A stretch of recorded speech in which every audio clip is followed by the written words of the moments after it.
All right. Much cleaner intro of nothingness. It's episode 6 of Almost in Agreement. It is the 18th of April, 2020. We are now on, like I said, our 6th episode. It's been about 8 weeks, I guess, since we started. And it's been coronavirus all except for episode 1. So we'll start with our weekly update. I'll throw in a new one since we did some pre-talking about it. But I'd say it was a Fox News report about some sort of foot issues. Some feet problems people are having, and they think it might be. What are the feet problems?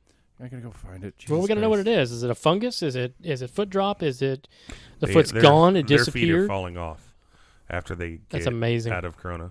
Advanced athlete's foot. Exactly. Side note. Thank you for allowing me to call in for this. Feet lesions. Feet Hashtag, lesions. it's just What does a that mean? yeast infection. Researchers discover new coronavirus symptoms. Feet lesions. Blah, blah, blah, blah. According to a statement from the Spanish General Council of Official Podiatrist College. I don't know. I just saw it in a blurb. I thought it was funny. It's something Did to you talk read about. the fucking first sentence? Is that what it was? No. Kids are dying from fucking seatbelt use now. I just saw Seatbelt researchers discovered lesions. new coronavirus symptoms. Feet lesions. I did not read the article. I didn't. Maybe you should have. I don't care. God, I've already started, man. Yeah. Researchers in Spain believe they have discovered another symptom. It is curious finding whatever. I don't care. I just thought it was something funny to talk about. It's bullshit. All right. Well, then roll over and tell me about that. So there was an article. Actually, you were reading about it also at some point. Big article in CNN on CNN.com about the use of. So we call it rotoproning. It's this idea that the patient, a ventilated patient, does better when they are turned on their bellies. In a way in which they can still have oxygenation and ventilation. Oh my God, it's such a huge deal that we did this rotoproning thing with these corona. Fuck that. We've been doing that for years. Right. So the issue is that the media sold it as it's a new thing. It's a Somebody novel figured out. concept, and that's Right. bullshit. We've been doing that, and where you guys are locally for years. Well, if I was doing it, it'd be a new thing because I have not been doing that for years. Well, if you were doing it, the patient would die, so it wouldn't matter anyway. They wouldn't rotoprone; they'd just You be don't know prone. that. I did that with my deer last year. That's true. Rotoproned him. That's true. We did actually. That's very true. Was there any digital compaction? Disimpaction. Disimpaction. Sorry. No, compaction is what you do. Right. Disimpaction is what Is the normal way people to do. go.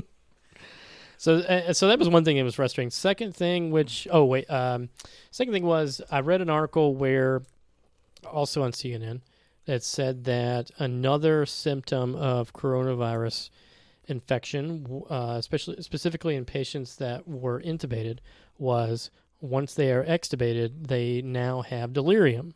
Like they're paraphrasing here, but the article said essentially that they are crazy when they get off the vent. Extubated. Get off the vent and extubated. Correct. That's okay. Correct. Spoiler alert, a lot of patients in an ICU have delirium, experience delirium anyway. Their circadian rhythms are fucked up. We're in there all the time messing with them. There's never really an adequate time to sleep. Even if you're sedated, it's not an actual REM, non-REM sort of sleep pattern, even though you're out. That's what killed Michael Jackson. What killed Michael Jackson is he had a doctor that was prescribing propofol, which you should be intubated when you receive that, by Right. the way. But Which, but it's not he real. wasn't. It's not real sleep, even though you're Correct. out. That Correct. was my point. Well, no, your point was he died. Well, he did. I think. Oh, God, is he with Tupac? I don't know. But- Yes, and and Biggie. Elvis. And Biggie. Speaking of Elvis, I meant to send you something. I'll send it to you later. Well, I'm not an Elvis fan. I understand that, but there was something that you would have liked. Okay. I'll remember it later. Uh-huh. Anyway, I like that. Good job. So it's a little frustrating being in the healthcare field, and you read some of these articles like, oh my God, look at this novel technology where you're putting somebody on their belly and they can breathe better, comma.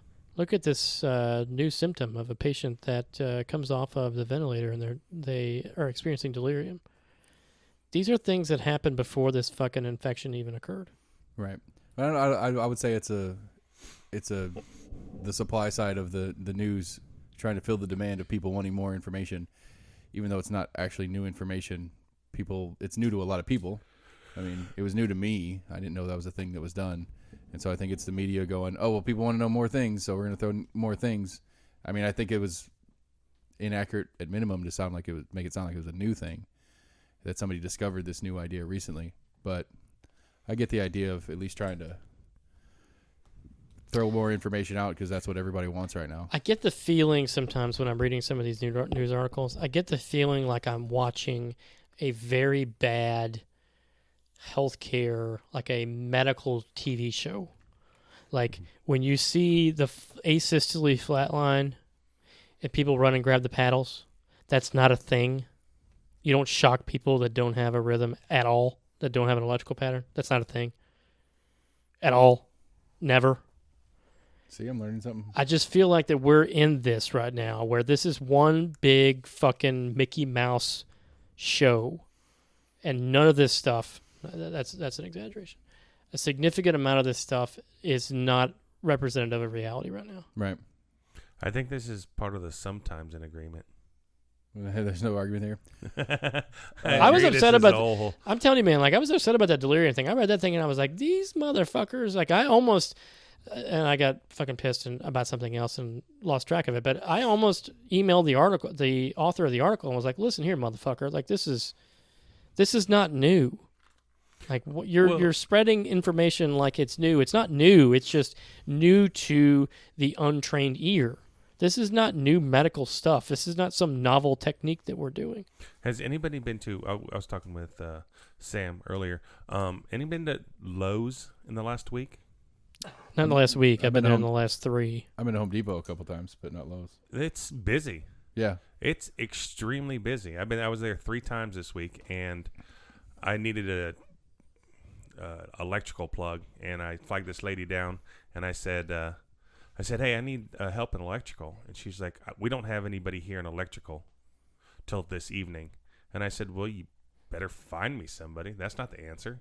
And she's like, with this coronavirus, we're 50% staff low. And I was like, why would you be low on your staff? You guys are killing it right now. Today, parking lot was filled all the way over to Hobby Lobby. I mean, it was slamming. That's all you can do. People are bored, and I think it's big companies using this Corona thing to save money. Oh, I totally agree. People understand 100%. that, like we don't have the staff that we should have. So 100%.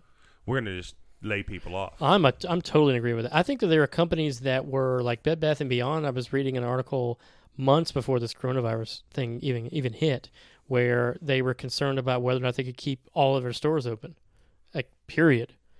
And I wonder how many stores can use this, or how many companies can use this as an excuse to say, hey, listen, we've just lost too much money, guys, during this whole coronavirus thing. We've got to cut some stuff. Save a little face, yeah. Yeah, well, I think I totally agree with you, man. I totally agree. We had a conversation with my old employer, Cisco, about over the last 2 years, them taking their sales force down. Went from 65 salespeople down to, when I left, 20 or 35 employees. And then the coronavirus hit, and we've been talking about, they're trying to get rid of salespeople because people start ordering online, and the whole thing was, no, they're not trying to get rid of salespeople.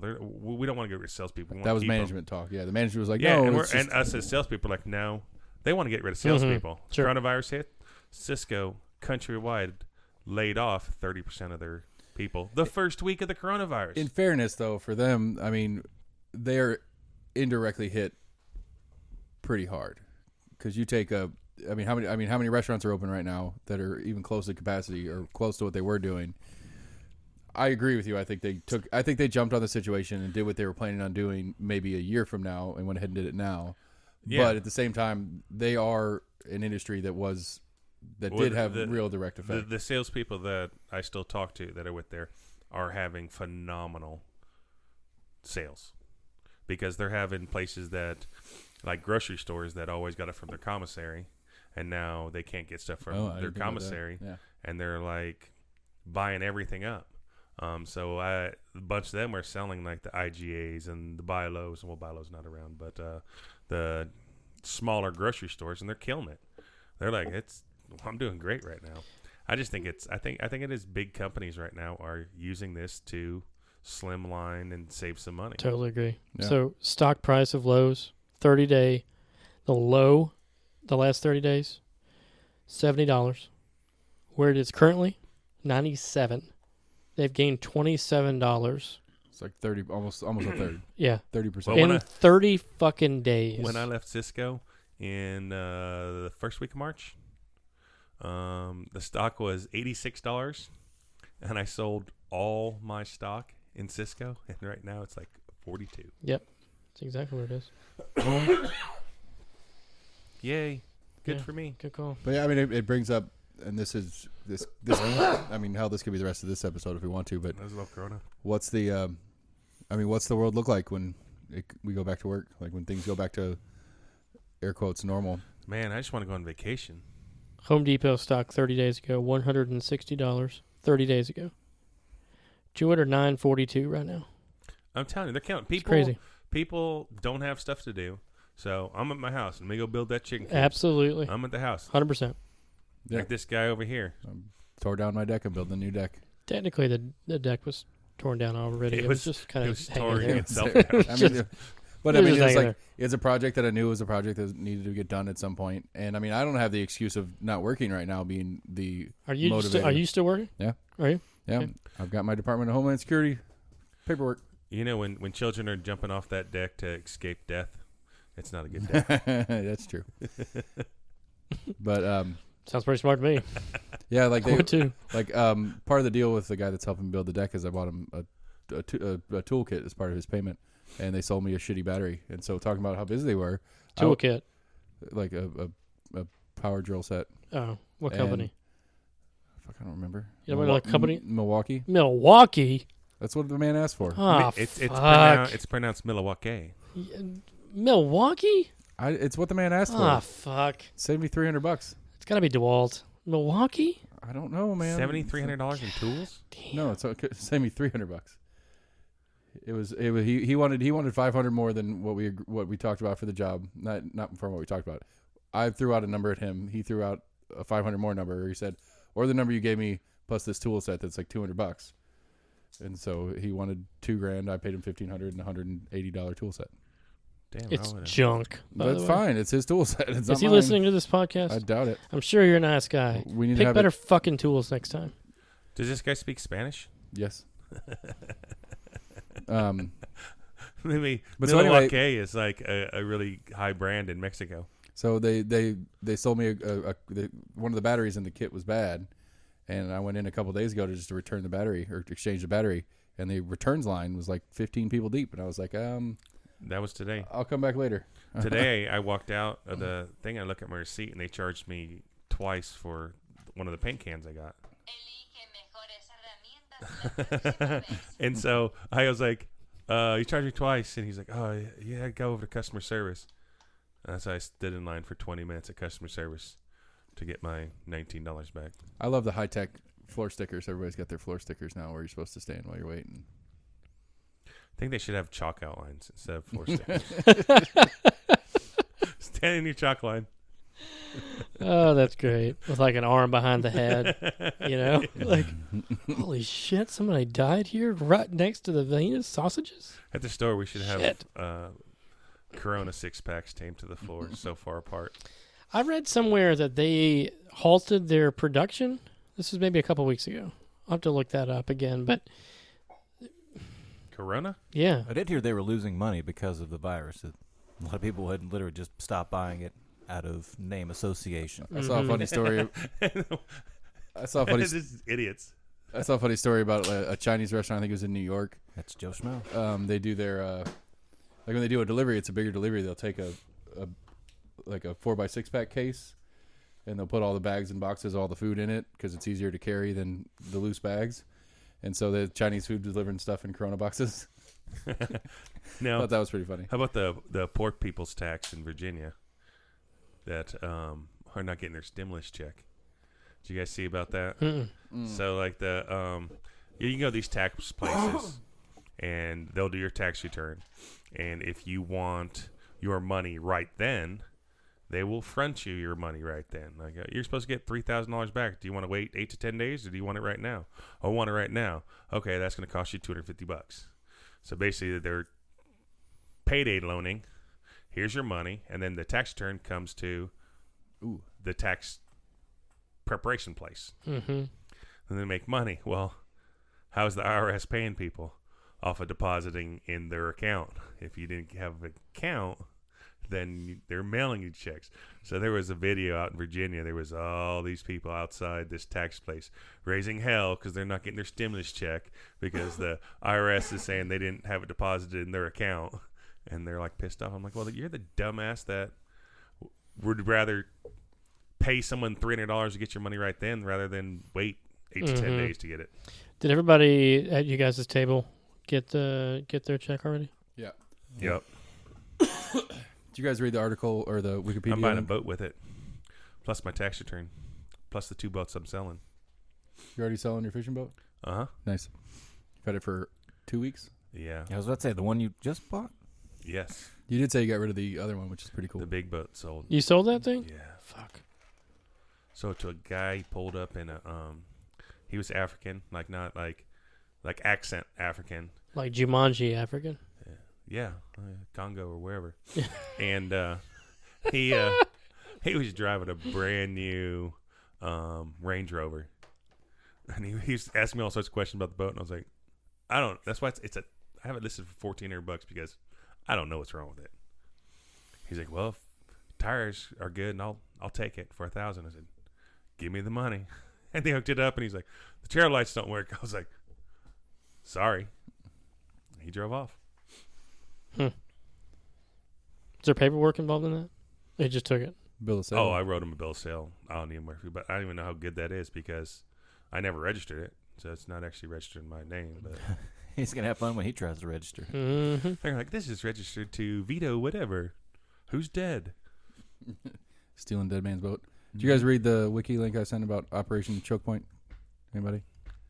He reminded me because of payday loans. Only a little bit. Choke point? Oh, that's stupid. That was an Obama. It was an Obama initiative to basically harass business types that he didn't like, or I won't say he didn't like. That might not be a fair statement, but He was trying to get rid of stupid tax, payday loans, right, stuff like that. that's what reminded me of it because that was one of the things that was after porn industry stuff like that. Make it like I mean, I guess it's stuff we've had. I mean, it might be some of the logic behind some of the issues we've had with credit card processing. Yeah, I don't know. Because it's like instead of like it's like the industry's not illegal, it's not doing anything, whatever, and so it's just like this end around where they were pressuring credit card companies not to give them access to collections through credit cards. So like porn industry and all of that is obviously credit card payments online, and so they made it really difficult for card processors to process payments for these select industries, and then these card processors would be like, well, your industry has a lot of what's the not they call it when they argue that I didn't make that payment, which I guess porn probably does have that. Oh, But, I don't know. Third-party verification or Yeah, whatever. it's like this. It's That's one industry that's never changed in a million years, prostitution. it's always been there. They call it one of the oldest. But it's never They changed. call it the oldest. It's been the same. It's not like upgraded, like restaurants upgrade over time and business. It's the exact same. Why do you need to upgrade something that's perfect? Exactly. But anyway, I thought it was an interesting one. It was like payday lenders, like he said, ammunition sales, cable box descramblers, which that's a borderline legal issue.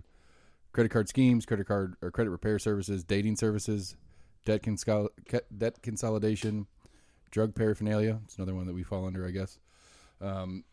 Firearm sales, fireworks sales. Is this so? Are you specifically talking about the quote unquote sin tax? No. I'm No, just talking it about was, the Operation Choke Point, which was Obama initiative to cut down on all these things. Okay. right, but not legally cut down on them. Go through basically make it hard for them to do business through whatever collection services and whatever. Having trouble with legally, but I'm following you. And I don't want to go down the rabbit hole. No, it's just like I don't understand. I mean, instead of going after these industries, I mean, basically it was a way to try to kill the industry without just banning the industry from existence. It was what Kind of like the intent was. marijuana where they couldn't process, everything was cash because banks were across state lines and Right. blah, blah, blah. But I mean, I'm like one of the things it says. It's like one of the reasons, like one of the excuses the credit card companies would give is that chargebacks. That's what I was looking for. Your industry tends to get a lot of chargebacks. That's why we're not going to process it. So somebody ended up suing some credit card companies, being like, okay, I acknowledge what you're saying, but you need to prove it. And then when it got to court and all the stuff started getting rolling, the credit card company couldn't prove that their industry had any more or less chargebacks than any of the other industries, the gas stations, grocery stores. We've had quote, zero. standard business. Right. Zero. Right. And so it was an interesting, I just thought it was interesting. Just, again, he was talking about payday loans, and I don't remember what brought it on at the time. I'd heard it on one of my podcasts and looked it up. Has your business been affected? Positively. By the coronavirus? Or by this issue? I'm asking, like... Coronavirus. No, it's been great. Good. Beyond great. Yeah, I'm having a hard time going to my day job, to be honest with you. Like, I'm really I struggling. mean, has that really, been a thing before? I mean, that's how that was before. I'm trying to figure out... Okay, this was another thing I wanted to bring up. This is going off the money thing. TWRA. Taxes, we talk a lot about libertarianism and taxes. I'm not going down the libertarianism road. TWRA is funded by two primary sources. License permit sales, 1. 2, federal excise taxes. Didn't have any idea what federal excise taxes are, but apparently, maybe you guys know this, but federal excise taxes are the quote-unquote sin taxes, so cigarettes, tobacco, alcohol, that sort of thing. Mm-hmm. I did not know that TWRA, first of all, didn't receive any money from sales taxes in Tennessee. And it's exclusively through permits, stuff that we would knowingly or otherwise purchase for killing shit, and cigarettes, alcohol, that sort of deal. I thought it was interesting. Huh. So anytime you're out there and you're thinking, Jesus Christ, Well, we've done such a really good job of land conservation. Let's smoke a cigarette because that Well, actually will help. But there is a specific excise tax that is associated with hunting and fishing products. Like there is, Sure. when you go and buy a hunting rifle or ammunition or camo Sure. and stuff like that, Sure. there is an excise tax, and that was volunteered by, I don't know if it's the NRA or the hunting organizations actually lobbied to add that tax because they wanted that to fund state level. 100% okay with it. Yeah, I am too. So, and also a part of that is grouped into the excise tax. Gasoline is considered an excise tax. Yeah, Really? some Didn't gas know that. stations used to have those stickers where it'd be We like broke where your money Yeah. goes. down Yeah. all Mm-hmm. Yeah. So when you fill up your tank, some of that money goes to wildlife conservation. Do, do, do, do. What you doing over there? I'm trying to get the screensaver to quit coming up so it doesn't freak me out like the computer turned off. Well, that's helpful. No. So we got through the coronavirus stuff. What else are we talking about tonight? It's over. Everyone go back to business as usual. Thanks for joining us. Well, we kind of tasked ourselves, and I think Sam did most of the actual legwork. He actually has a notebook with notes in it and stuff about going through candidates' standard list of questions and their stance on it. AC started it last week and stopped, and then we thought about kicking the podcast back on and pretending like we didn't stop and going down the road because he was going to get on my libertarian candidate that I like. And Do you like the candidate or the party? So would it be better to Both. go down this list without saying who that person is? I mean, we can try. That's interesting. I kind of like that, as a matter of fact. You Or know, what party like, they're affiliated well, with. Yeah, just say a Yeah, candidate 100%. I'm okay A, with this that. is kind of what he Hell yeah. believes, blah, blah, blah. Candidate B. Well, if that's the case, then we really need to get a piece of paper that says each of our names. Is Jim with you guys tonight, by the way? No. I hadn't seen that. I heard something upstairs, but I don't know. Okay. So maybe what we need to do then is we need to get a list of all of us here, and then put a check mark or something for how many of these policies we like, and versus the ones we don't like, and then afterwards determine blindly who it is we actually like. Does that make sense? So if there's 10 topics, we like 6 of them, we don't like 4 of them, and 6 is the most that we would like on all of them, then we find out later who that person is. Yeah, Okay. On the handful of websites that I went to, I mean, I found kind of hard to actually find how they stood on certain issues because a lot of it was just kind of vague jargon, like we want to make education better. Yeah. But who doesn't say Okay, that? yeah, exactly. Trump. That's not true. It was a joke. Mm-hmm. Yeah, that's why I put what's her name in Department of Education. She's terrible there, by the way. DeVos. Everybody fucking is terrible there. Not every in the Department of Education Yes. or in his cabinet. No, everyone that's been in education. I don't disagree with that. If So- we could just have YouTube school. To ruin the theme of what we were talking about trying to do, and maybe we can try to do that again on some of the local candidates when we get down that direction. Trump's the Trump for president Hold on. landing We're page. assuming that what is on here is something he's actually going to say that he's consistently with. Let me finish. Okay, I'm sorry. The landing page that you can't do anything until you get through is the official 2020 Democratic Candidate Platform Survey. I'll show these guys because you're not local, but like it's like I don't know where the survey came from, but it's the Democratic Candidate Presidential Survey. So I don't know if it's the survey that the Democratic Party actually gave to all the candidates, that all 50 or what do we figured 300 and something official candidates the Democrats put out this year. I don't know if they all went through this first. I'm just saying no opinion on all of them because I don't care, because I'm trying to get to his platforms on things. But that's his side. Right, and I think he's trying to like just kind of bait out, like, you answer these questions and see if you agree with me more or them more, and he's going to show you the difference. I don't see that on the website. I just got on the website. It does not pop up. Huh? DonaldJTrump.com Yeah. does not pop up for me. Do you have your pop-up blocker on? Nope. What about your cookies? Cookies are And on. then it's a donation, and the donation page is the next page, and I can't get past it. Like, I don't know. Maybe my tablet's a Democrat and trying to fuck with me. Different browsers? Yeah, like What do you have? I'm on Chrome. I'm on Safari. I mean, this isn't an Apple product, so I can't do it that way. Yeah, I would say that's something on your end, friend. All right, well, then since you have it in wherever you are, you can run it down. Run down his list of things. I'm not seeing anywhere what his list is, actually. All right, Biden's page has it as bold ideas. The Biden 4-point plan for our I like essential bold workers. ideas.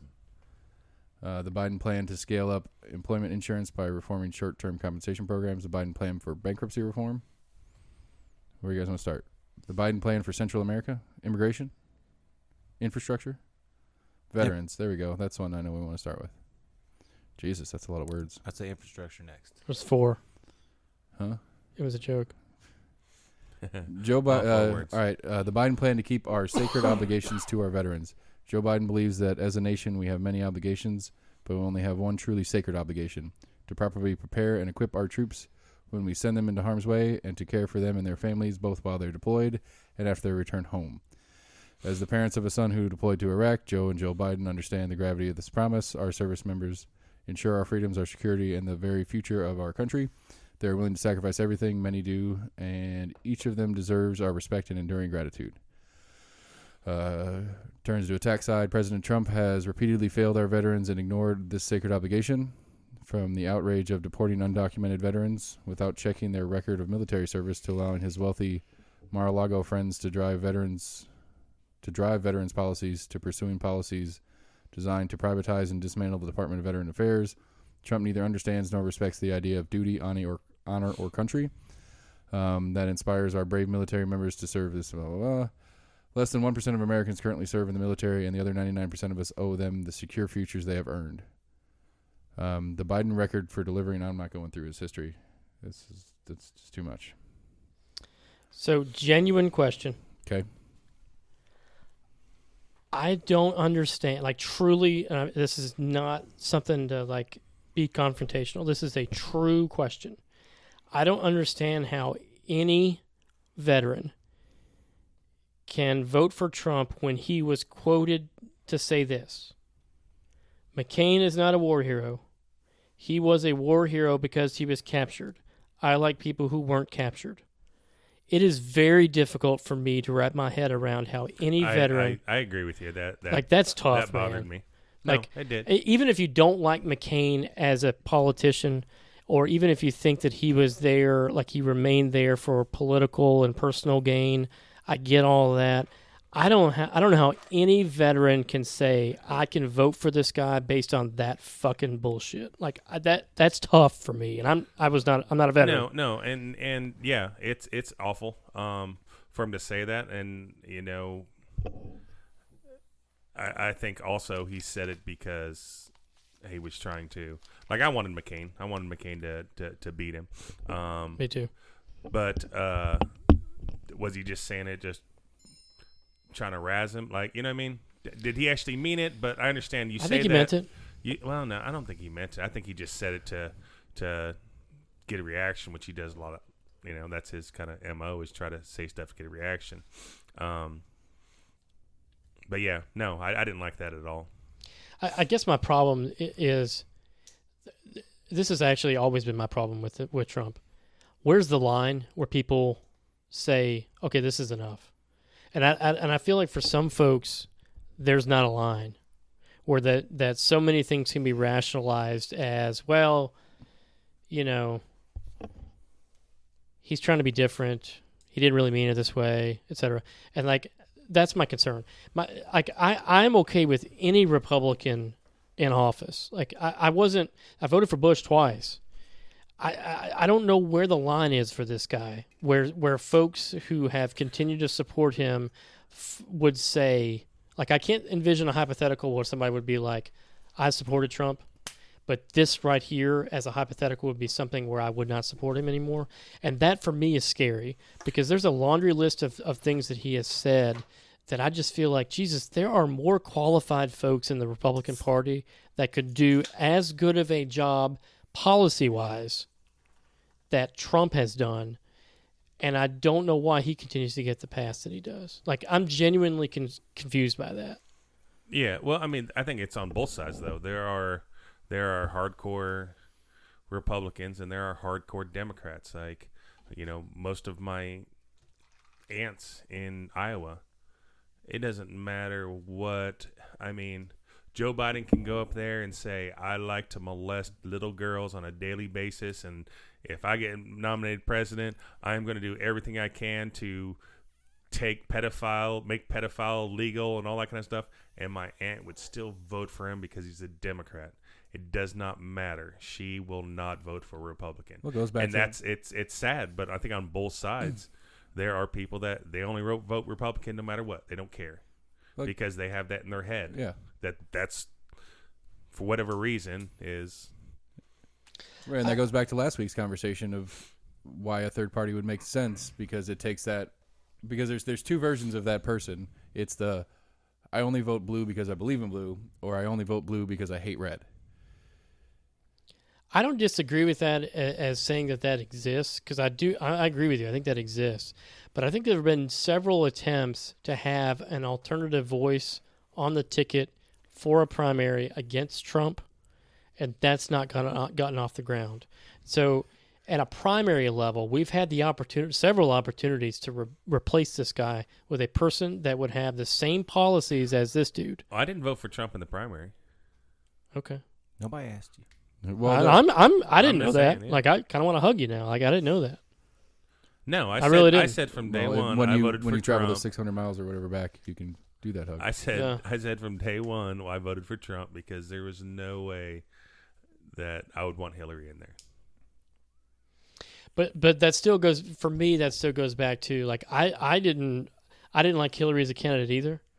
And in Tennessee, it doesn't necessarily matter as far as, it's going to be right. But for me, I wrote in Bernie at the time. And so it's where's the line where folks say, I don't like this guy in the primary. I voted for somebody else in the primary. I don't like this person in the general either. I'm going to go third party, or I'm going to write in a candidate. You know what I mean? Like, I don't know where that line is. But the purpose of writing in a candidate does nothing, though. I mean, voting for him does nothing either, especially if you don't like him. But I that mean, was No, but what I'm saying is, if like, what does writing a candidate do? Make you feel good that you didn't vote for anybody? at that point, yeah. I mean, if enough people end up So doing then that, just- then yeah. and you Don't can publicly go. say Just that I don't didn't go vote for that. Yeah, I mean that should mean something. I mean, like I cannot imagine a scenario where I'd vote for Trump. Like if it was, I can't think of a person that I wouldn't want in office. Trying to think of somebody right now on the Democratic side. I'm like, oh, what about that? The point is, Joe Biden. Oh, sorry. the point is, I feel like that if I was truly against a person, like in a quote, like the veterans thing about McCain, I would just vote for a third party. Like I Okay. I don't understand why we're pigeonholing ourselves. I guess that's what I'm asking. So this year is I guess an interesting example because if you were a big Bernie supporter and you've now watched him be just beaten down by the Democratic establishment twice, Sure. and the first time legitimately stolen from him, the second time the machine kicked in a little sooner and they didn't have to take Right. it away from Sure. him. How do you vote for the candidate, whether he had anything directly to do with it or not, that was part of the machine that stole it from your guy? Like if you're a super Bernie bro right now, Sure. how are you voting for Joe Biden? I'm not a super Bernie bro. I'm not saying you I are. understand, but I'm planning to answer the question. I'm not a super Bernie bro, but if I was, what I would do is I would say to myself, I understand that the machine ended up fucking over my guy again, but if Biden got into office, I think that Bernie would have a legitimate say in his cabinet. Well, but That's how I would connect that. what always confuses me in these presidential elections, if you watch, the last election was the best because you had both Democrats and Republicans running. Like right now we have Democrat primaries, no Republican primary. You're talking about you're talking about two primaries simultaneously. Is that what you mean? Exactly, Okay. like we had last time. Which where I think we should have every 4 years, regardless. I mean, Frankly, we did. We had. I mean, there were other. Nobody runs Republican- against that incumbent. There's never a. There should be. There were but like- there isn't. Right. But what I'm saying, what I was going with. Sorry, is, I'm sorry. They do, is but like it's when you watch insurmountable. the Democratic primary, these guys bash each other for weeks and weeks and weeks and tell why he's an idiot and he's stupid and all this kind of stuff, and then it comes down to Bernie dropping out and he's like, oh, I support Joe Biden, the guy that you shit talked for the last 6 months. Like I don't get how these guys can do that. Because everybody on the stage at every Democratic debate, the number one issue was not healthcare, was not foreign wars, was not any of that shit. The whole issue was beat Trump. That's the only issue. I don't agree with that. And even if that was accurate, which I don't feel it is, that is the same every single time that there's an incumbent in office. I sent You're videos about so Yeah. that's not a novel thing. And I also don't agree that was the case. There were a number of debates where they talked about healthcare policies, whether it's Medicare for all or not, whether Obamacare should be in or not. Right, Talked but every debate at some point, Sure, but somebody you said the mentioned- only topic. Those were the words out of your mouth just now. the only topic of value is. Or I Come on. apologize, but I mean, that's not the, true the, either. The number one topic. Is that a better way to say it? Whether or not they can beat him, I mean, there were plenty of the really fun hot exchanges is where Klobuchar's like, I got a track record of beating of actually beating Republicans in Republican districts. You don't. I can beat Trump because I can beat Republicans even if it's a Republican district. Every single one of those, at least like the major 7 or 8 that got later into it, made that claim in some way, shape, or form in almost every single debate. I'll give you I'll grant you that it was one of the topics they discussed, but I mean to say that first of all it was the only topic is not true, and to say it was the main topic is also not true. I mean, there's a lot of folks that were trying to figure out like, do we need to continue to privatize prisons? Like, do we need to have prison reform? Like, that was a huge topic. So like, if you watch these debates beginning to end, were the sound bites, can I beat Trump? Sure. But those are sound bites. Those are not the entire thing. But yeah, I mean, who would run on that platform to say they're not going to beat Trump. Right. I mean, so I can win the Democrats. Sure. Yeah. But I'm screwed when it comes to Trump. Absolutely. Vote for me anyway. Sure. I mean, the same thing happened with the Republican Party when they were doing the primary against Obama when he was running for re-election. That is a typical part of this whole process. But it is not accurate, borderline disingenuous to say that 51% of it at least was talking about whether or not they can beat Trump. That's not true. It's just not. All right. I don't know. I didn't watch any of them. I watched I tried to. a handful, half a dozen maybe. I mean, like you said, I mean, they did try to, I don't want to say the media perpetuated it, but there was a lot of talk in the media of talking about the candidates and, well, who really can, because ultimately it is going to come down to one candidate that is going to have to go up against Trump. So, of course, they're already thinking about that in the pre-thought. Right, and I would say that is nothing more than a direct reflection of, the speak that is going on with people that are in suits that are discussing what's happened at the primary, not the people that are actually talking at the primary. Is that insecurity? Of the people that are talking? With the suits? Or what do you mean? The chances. Elaborate, what do you mean? Never mind. Good point. Yeah, I was trying to track you there. I lost it. AC 1, Sam 0. At some point, we could do a structured version of this, but that'll be ridiculously painful. Anyway, long story short, real quick. This is a answer, non-answer, have a stance, not have a stance. My stance is there should be a primary every 4 years in both parties, regardless. Doesn't matter if that person is still in office or not. That shit should fucking change. I agree. It's absurd. Obama should have had somebody in the Democratic Party run against him, legitimately run against him. I think there needs to be. This is switching subject to politicians, but I don't think so. I think there should be a cap limit on how many years you can be a senator. I agree with that too. Why do you disagree with that? I mean, because he's planning on running for office, and then that's his job he'll have for the rest of his life. Right. I can retire making. You make shitty arguments. How would you win? Trump's the president. What do you want me to say? I mean, his argument is it's so fluid it doesn't matter. Yours is just why there shouldn't be why we shouldn't have term limits. Is that the question? I say we should have term limits. You're saying we I should. think we should. Why? Because if the onus is on us, the voter, and if we're going to keep voting him in, so why do we? He or she is. Because people are stupid. Agreed. That's why. And so stupid people get what they get. I don't understand why. I mean, when a guy dies, and the people still vote for him, and a dead man gets elected, or you have a 92-year-old senator with Alzheimer's that doesn't know what's going on, and people keep on voting for him. Storm Thurmond, is that his name? South Carolina, so. he was Strom. Yeah, something like that. But that's the thing is people don't care. They go to the election box. They're like, oh, Republican, ding ding ding ding ding, Democrat, ding ding ding ding ding. Yeah, ding. I agree. No, but at least it was a Midwestern state that voted for a dead guy. So does it change anything?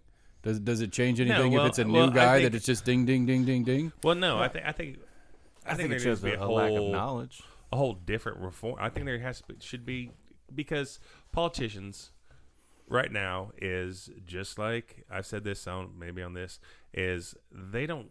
I think a majority of politicians don't care about you and me. Absolutely. All they care about is getting that $175,000. Give you a damn virtual hand job at some point. I've agreed with every fucking thing he said tonight. But they're trying to keep a job for that $175,000 a year that a senator makes, and then they make that much, really? Yeah, and then they have another $200,000 for discretionary. Right, they get to redo their office, hire people and stuff like that. Yeah, and so what do you do when you're right. When you're working and you want to keep your job? You're gonna say whatever you need to say to keep that job because you've got it good. So you're gonna backdoor deals. You're gonna do stuff to keep you elected. And so for you, it turns into a career and not I'm doing this because I want to change the country. Right. I agree. I agree that career politicians are a problem, but they're a problem because we let them be a problem. It's not a problem because they're not the problem. Quick question. You don't want term limits on senators. Is that an accurate question, or is that an accurate statement? That is an accurate statement. Okay. Do you want term limits on the president? I haven't really put a lot of thought into it. Okay, I'm asking you the question. I would knee jerk react and say no. I would not want term limits on any of them. Wow. Okay. We can come back to that if you want to. I mean, that's scary. Why is that scary? It's scary because it is okay to it is okay to have fresh ideas and not just people that are sheep. Okay. I'm trying to formulate an argument. And I'm not saying 4 years or 8 years or 10 years. I mean, if you want to do 10 years, and so the senator of Tennessee, he's at his 10-year limit. He still wants to be a politician. Well, he can go run for Congress, and run against the guy that's running over in Congress, or and do different stuff, do different political things, but just not the same. I've been the senator of Kentucky for See, I would do it the other way. 47 years. If you're gonna impose term limits, then you do a career term limit, not a specific title. No, like I think you can be a mayor, you can be a governor, you can be a senator, you can be a congressman. You get 20 because years all those total. are different. All those have different jobs. I mean, they're all different parts of the government. Different job descriptions. I can get on board with that. I mean, if the premise is that we talked about the pendulum swing back leak, we're tired of this. We go here. We like presidentially specifically. It's like, I mean, other than once in our lifetimes, I think other than once in our lifetimes, it has been 8 years one way, 8 years the other way, 8 years one way, 8 years the other way. I think there was one that didn't do that in Daddy Bush. Yeah. Mm-hmm. Carter. Well, yeah, Carter was 4. Then we had Reagan for 8, Mm-hmm. and then we had Bush for 4, and then we had Clinton for 8, and Bush for 8. Bush and 8, Obama 8, and Obama we'll 8. do Trump for 8, and then we'll do. I don't think Trump's gonna win. Okay. Hunting license. lifetime hunting license. Jesus. We run into the same. I think it's like $2,000. 1976. Yes, yeah. We run into the same issue we had with the Super Bowl bet, and that by the time the answer is done, it's past thing. It's not true. It's the second week in November. Like, you're not going to muzzle load with us. Right, but you already bought your hunting license, and then it's a big issue to pay you off, and I have to go through a big ordeal to make sure that. Is it a big ordeal, really? I mean, you officially you have not accepted the 20 that I owed you at the end. That's of not the whole true. thing. You texted it out to everybody. What am I supposed to That's say? the only way I could do it. I had to prove it that I gave him the 20. That was entertaining And to I'm me. It was like that. Like I would have given you the 20 back if you just done that all along. I'm pretty sure. I'm pretty sure you denied that happened in the following line of the Well, text this is conversation. recording. It's happened now. Right.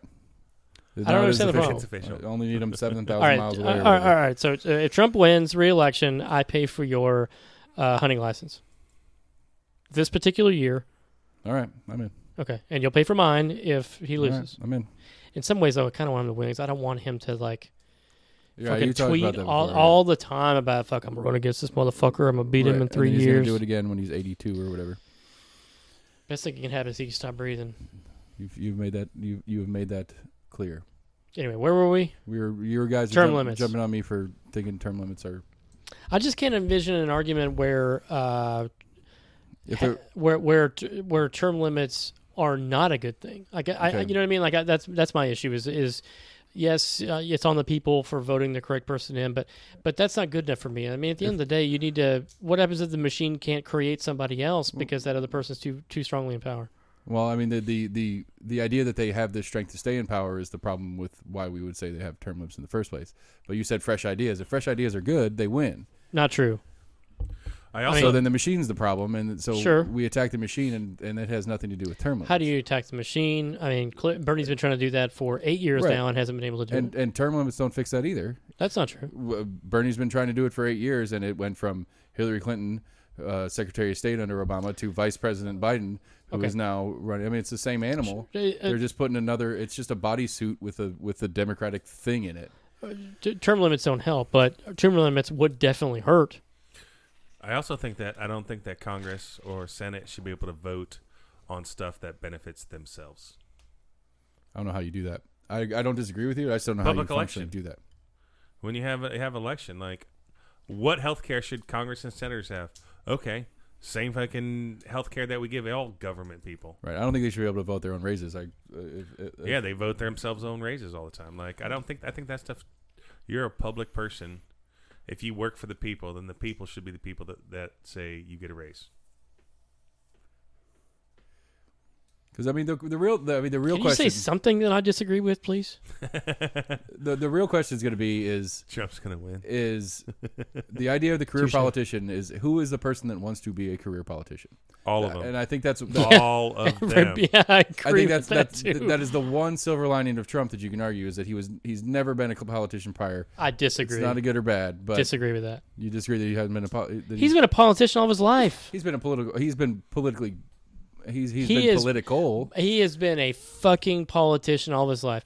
The politician. AC, you're fired. Yeah, he has been a damn he has been the fucking bullshit smoke and mirrors politician all of his fucking adult life. Are you kidding me?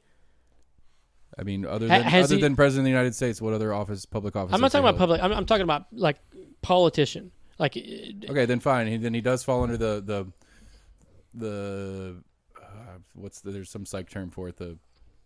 he's been I mean, gaslighting the he's everybody. yeah, That's a good term. He's a sociopath. I mean, like I don't know any if I'd other say one. that. I would say that he's gaslighting people. I'll give you that. He's 100% gaslighting people. But I mean, I agree with Max in that the politician's main job, as soon as they get it, is to keep it. Which And- is really everybody's job, in fairness, Right. until you But no longer want it. If you're gonna go and you're gonna run the campaign, I want to be I want to do good for my people. I want to help my people out. I want to be a good public servant. The idea of public servants been dead for a long fucking time. Which is a problem. I agree. Which is funny because politicians always go back. Our country was founded on this. Our country was also founded on you not getting paid for this job. It was also founded on slavery and religious freedom, and there are a lot of folks that have issues with people that wear towels on their heads. And it's like, listen, the reason why we came over here was to have religious freedom, and yet there are so many folks that are like, oh my God, they're Muslim, they're going to fucking blow up my 7-Eleven. And it's Well, like, it no, was- they're not. I mean, that's crazy. Just because they're not Christian, like you want to kill them? Like that's absurd. That's Crusades. Right. And there's a lot of dark history in Christianity that nobody really wants to talk about. Crusades are most certainly one of them. Yeah. Anyway. So religious freedom, yes. Slavery, yes. Is that what you said? I'm saying that these motherfuckers that come out here and then they say, listen, this country was built on X, Y, and Z. And it's like, listen, Linda, there's a couple things that this country we're built on that, we built the fucking railroad here on the backs of Orientals. I mean, like, that's a real thing. We shipped up all the fucking Native Americans and put them in casinos in Oklahoma. But, we don't talk about that either. So, Yeah. And we introduced alcohol to them. yeah, And McDonald's really fucked them up. sure. But we gave them blankets. Yeah. They made their own blankets when With we came over smallpox. here. Yeah, We we gave them gave them smallpox. smallpox. Well, we gave. I mean, yeah, We did. yeah. There's I've read some stuff where there were cases of intent, but for the most part, it was just Manifest Destiny. it was a disease that we Western Europeans had and had dealt with, and just commingling in the population is what killed all the North America's natives. It wasn't that there was some. Just like if we would Asshole have never just- let the Chinese over here, we wouldn't have this coronavirus, right? I'm just saying there are some stories of it, but for the most part, it was just incidental contact. It was not. Here's a blanket that I know was on a sick person. There are stories of it had happened, but it was not a fully intentional. Fully intentional, germ- sure. Was it germ warfare. intentional? There were Probably. cases of it being intentional, but for the most part, it was not. The point is, oh man, I'm bringing fucking the Bible into this right now. Give me a second, Sam. So I feel like that there are folks that when they utilize here's another stance that I've got that I actually believe in. I feel like that there are politicians that do it. I said that's neat. A stance you actually believe in. Go. I have them if you listen. I was. I feel like that the politicians that say things similar to this is what our country was founded on are the same people that are sort of individually selecting items out of the Bible that make their argument for them. and forget other things. And Right. it's like, well, it says in the Bible we should do. I'm like, really? How was your bacon, egg, and cheese biscuit this morning? Because it says you are not supposed to eat bacon. Yeah, that's Old Testament. When New Testament happened, you can forget And, about Old and Testament. if that's the case, then we don't have any of the commandments either. It's like But I can- the right, I Ten can Commandments still- are only in the Old Testament. No, I can no, still no. sneak in an those- Old Testament those thing when I made need it it. through. Right? See, that's my point. Is that all of this is just Like, fucking I horseshit? I Is what always it bring is. up like people like talking about like alcohol's bad and stuff, and I always bring up the the whole Jesus turning water into wine. Yeah, and he stuff, did. and they're like, well, that's because they drank wine back Smallpox. there more because of Bullshit. stuff. But the funny thing is, if you actually read the scripture, which is funny, he says, so back then at the wedding of Canaan is where it happened. They had wine, they ran out of wine, and then Jesus turned water into wine.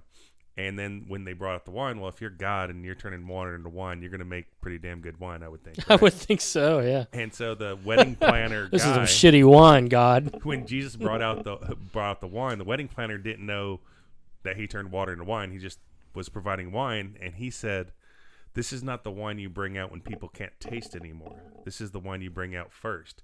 So not only did he turn water into wine, he turned water into wine when people were already drunk. That's great. So Yeah. don't tell me we're not supposed to get drunk. Yeah. No, I agree. Jesus is all for Totally drinking. There's also nothing specifically in the Bible that says you're not supposed to kill yourself. Yeah, because Like- those people don't Like talk after that. Well, sure, but so I had a suicide and crisis intervention course in the 87 years that I was in college, and we spent a section of that talking about there's nothing specifically in the Bible that says thou shalt not kill yourself, like similar to that. There's nothing in there that says you can't I kill mean, yourself. wouldn't it be the What, it's first commandment? Well, it's just First thou shalt commandment, thou shalt not kill. Why would we have capital punishment then? Well, which one are we talking about right now? Right, You're you're talking right. about suicide. We're I'm talking about suicide. Yeah. So if we're talking about the biblical exclusion of that as an act, thou shalt not kill doesn't say other people or animals or anything. It just says thou shalt not kill, period. Sure. And my response to that would be, why are we allowing capital punishment? It doesn't specifically say you shouldn't kill yourself. So if it's no killing at all, and we're allegedly a country that's based on Christianity, why are we allowing capital But I'm punishment? confused how we got to capital punishment from your course discussing Because it doesn't say suicide. Right. Because folks say, well, it says in the Bible that if you kill yourself, it's eternal damnation. It's the unforgivable sin. It doesn't say that. So capital punishment is a gift so that you didn't kill yourself in prison. So you still have a Capital say? I don't punishment understand. is like death row is what I'm talking about. Right, I understand what capital punishment Okay, is. so I just don't understand where the state killing people has anything to do with the conversation about whether the Bible says you're allowed to kill yourself or not. because it doesn't specifically say you're not supposed to kill yourself. There's not an eternal damnation type of thing. And for those individuals that say, well, thou shalt not kill, well, if that's true, then why are we allowing capital punishment? That's what I'm saying. I'm saying that it doesn't specifically say that you can kill, you are unable or you should not kill yourself. And when it is stated, like you just said, thou shalt not kill, period, if that's the case, and if I'm grounding that, even though I'm not, as that's why you shouldn't kill yourself, then why are we allowing capital punishment to occur? That's my follow-up to that. It also has a bunch of stuff on man sex being bad, but doesn't have anything on woman sex. It's kind of Because interesting. women didn't count for conversation back then. Unless they turned into a pillar of salt. It does just say, man shall not lie with man. Yes, doesn't say anything about man should not lie with two women. No, whoa, man. Or three women. That's just 13 too much. women. Oh, they'll be there for 30 seconds, then watch the next hour. I don't know what you're going to do with the other 27 seconds. Exactly. All right, I'm going to go take a bath. See you later. Then when you're done. Take a nap. I don't even take a bath. What am I cleaning up for? I'm going to leave this here for the morning. So senators, gay senators, yes, with term limits. Non-gay senators, no with term limits. Is that what we decided? And they should be drunk? Is that what we came to conclusion? I think so, yeah. And they should kill themselves. Gotcha. Some of them should, sure. Because it ain't in the Bible. One particularly. Anyway, Well, it's just like our Republican senator. What's her name? Marsha. Is it Blackburn. Marsha? God damn Jesus. it. She is a fucking nut. nut job. Yes, How she the is. hell did she get elected? Like, Because she's a Republican. you want to talk about how Trump got elected? How the fuck did she get? She was. Yeah, she's fucking. She ran on Trump. That's all. I mean, that That's was her. exact- yeah. That was She rode her on some campaign. cocaine. I didn't vote for her. I couldn't. I didn't either. She scared the shit out of me. Yeah, but what's she done? It's interesting to me that She wishes happy birthdays all the time. Sorry, Hmm. that's what her. I follow her on Facebook because I'm trying to figure out what she does. nothing. And like all I see on her Facebook feed is happy birthday to like councilman whatever, and happy birthday to. Didn't you say something the other day about something that she had said? I don't Or was that remember. what was I reading about that? There's a guy we went to high school with. He gets on spats on Facebook with like her and her. Well, not necessarily with her, with her. Whoever Facebook, runs her Facebook page. Yeah, her Facebook friends. That's always kind of interesting to see him kind of go after him. I couldn't imagine the bullshit. I mean, deserved for this case, but just in general to have a Facebook page as a politician, the amount of crap every time you post something like, "Hey, we just gave this, this family with their terminally ill kid some help with this thing." You're a fucking dick. I mean, there's no way you get through a comment feed without just. I mean, in anybody posting anything, you get those people in there anyway. But as a politician, fucking constant. Like, Well, I think AC needs to run for Senate, and then he can get the $175,000, and he can hire us three for Sounds great to me. the other 60. Marsha Blackburn was named to Trump's task force on, quote, reopening of America. She is not qualified to wash my jock. okay, this is a good one. Well, yeah, he named a bunch of people, which I know a bunch of people had a problem, like the whole Vince McMahon. Why would you name him? But like he named so many sports people, sports owners and stuff like that. So, and I don't think that's a bad thing. He's trying to figure out how to get sports going, and wrestling is a big sport. Like, It's but essential people in get Florida. trashed on Facebook for it. I'm like, it makes sense. You're getting every NASCAR, basketball owners. You're getting all these people together to try to figure out how to get this reopened. I don't think it's But Marsha, yeah, she's stupid. Yeah. What is she going to reopen? Her legs? I hope not. I don't think anybody would want that Yeah. either. Like, You just somehow made her grosser. Jesus Christ, she's bad. she's gross. I mean, she's yeah. Like, she makes Sarah Palin look like fucking Abe Lincoln. Hey, Sarah Palin was funny. I She would have was- voted for her.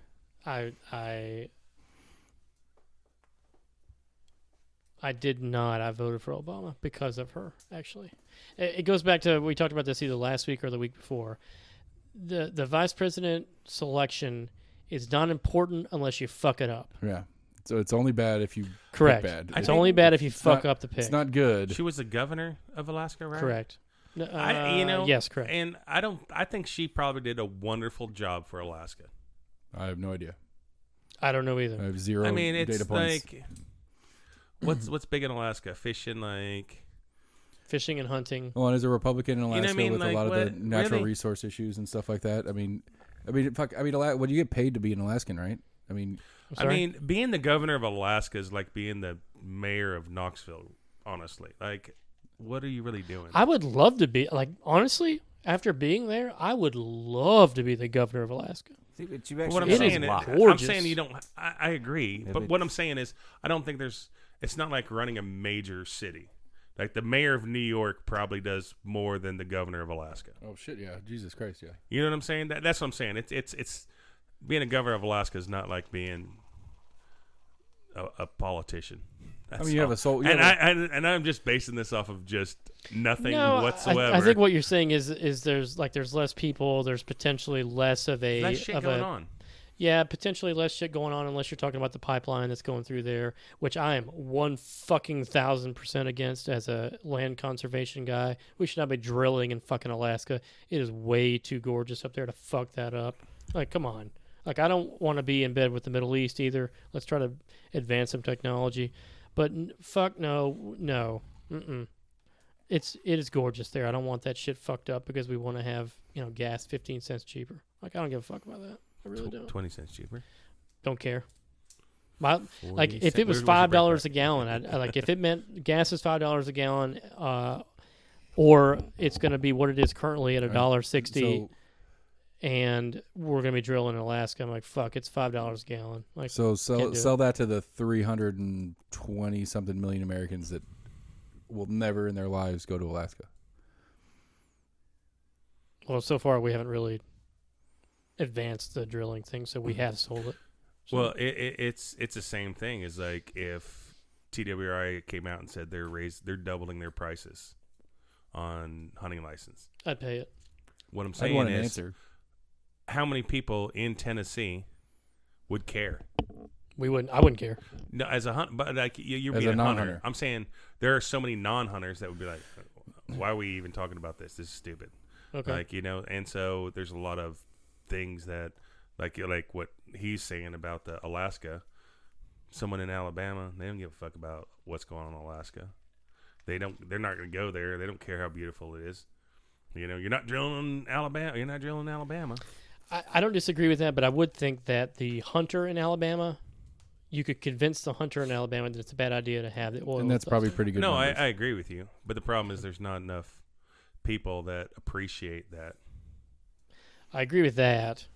And that's the problem. It's going to be easy to get it passed because Oh my god, it's just it's incredible. Like if it wasn't so damn far away, I'd live there for the rest of my fucking life. Well, I mean, it would just like if somebody said, "Oh, they want to build high rises in Waverly, where we hunt," we'd be like, "Fuck, no, that's our hunting ground." Mm-hmm. Yeah. How many people were like, "Whatever"? They're Sure. putting a resort on the lake right there. Sorry, no more hunting. TVA sold the land. And we go through. So here's an interesting question for you. So long ago in a land far away, I was playing a video game, Red Dead Redemption. And in this game, you can, like, it's the Old West, and you can, like, fucking rob banks and blow up fucking bridges and that sort of thing. This is just a question. Let's say that we had let's say that the high-rise stuff in Waverly, this may be something that we take out of this thing at some point. Let's say the high-rise in Waverly is a thing. And we have sort of cornered listen, Waverly's our thing. We're not going to look for someplace else. This is kind of where we're committed to. And we had the opportunity to not harm anybody, but we had the opportunity to blow up a building and cause the entire thing not to happen, which is something that 150 years ago people would have done here, which is frowned upon now, maybe for legitimate reasons, but whatever. Would you do it? No, I'd probably just go find another place to hunt. Right, but let's say there wasn't one. Let's say the best hunting place. Forget it was Waverly. Let's say you found the greatest hunting place. It was in Tennessee. It was within driving distance. It was amazing. Like, we got nice deer every year, and they were going to fuck it up. And you had the opportunity to stop that, but there was some violence involved, but it didn't harm anybody. Would we do it? Well, if it's hypothetical, am I getting caught? That's a good question. Let's say that you are highly suspected, but you're not caught. Are we hunting for fun or sustenance? Sustenance. We are not camping. We are hunting. For fun or for sustenance? So. Is it a need Like the or zombie is it apocalypse? And we have to have It's food. not necessarily a need, but if we have bush light virus times 2, then maybe. Would you do it? No, I probably wouldn't. If I wouldn't get caught, and I would fucking do it, 100%. I love being out there, almost more than anything. So I'll pull a you real quick. You need to find what you mean by hurt somebody. Nobody goes to the hospital. Nobody is psychologically damaged as a result of it. Nobody has PTSD. There are no medical bills as a result of anything. There are no people that are directly involved with that. And the business side of you is going to say, well, just finances. The insurance covers all of that, and there's no stock hit or whatever as a result of that, if that's where else you're going as far as What if it was injury. a Trump Tower? It wouldn't matter to me whether it said Trump or whatever. I get the joke, but I wouldn't care. And the interesting thing is he's been trying to. Trump has had conversations about expanding the Alaska pipeline, and yet both of his sons are hunters, which I find that hysterical. That like they are land conservation guys, like they've been hunting before.